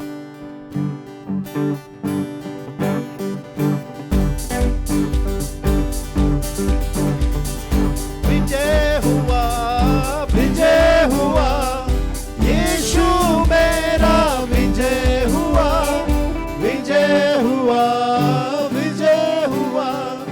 यीशु मेरा विजय हुआ।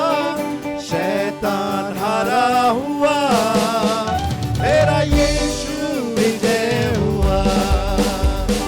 शैतान हारा हुआ, मेरा यीशु विजय हुआ।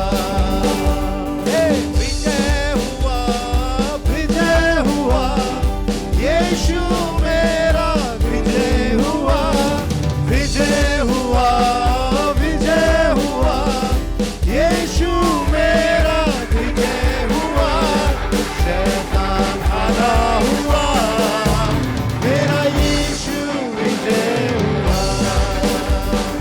शैतान हारा हुआ, मेरा यीशु विजय हुआ।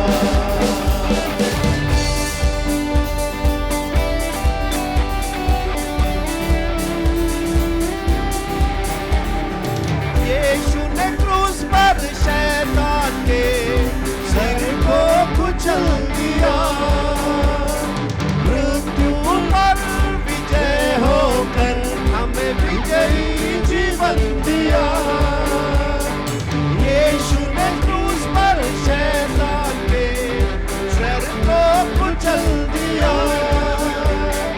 मृत्यु पर विजय होकर हमें विजयी जीवन दिया।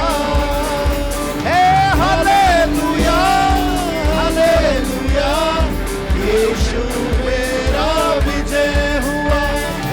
हालेलुया, हालेलुया, यीशु मेरा विजय हुआ। शैतान हारा हुआ, मेरा यीशु विजय हुआ।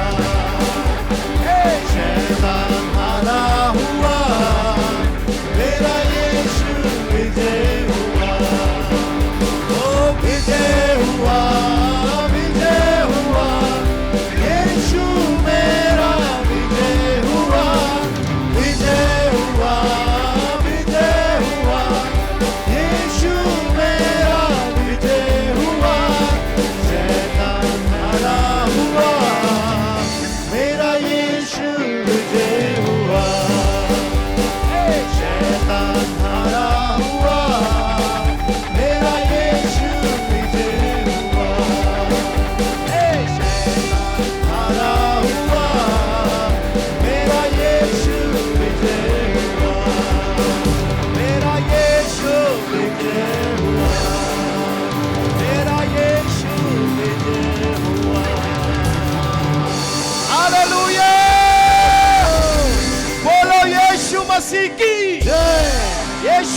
लहू की पिता परमेश्वर का प्रेम, प्रभु यीशु मसीह का अनुग्रह और पवित्र आत्मा का सहभागिता हम सब के साथ हमेशा रहेगा। और पूरी कलीसिया कहेगी आमीन। एक दूसरे से मिलिए, सहभागिता कीजिए। अगले हफ्ते किस किस का बर्थडे है आज सामने आ जाइए, हम प्रार्थना करेंगे।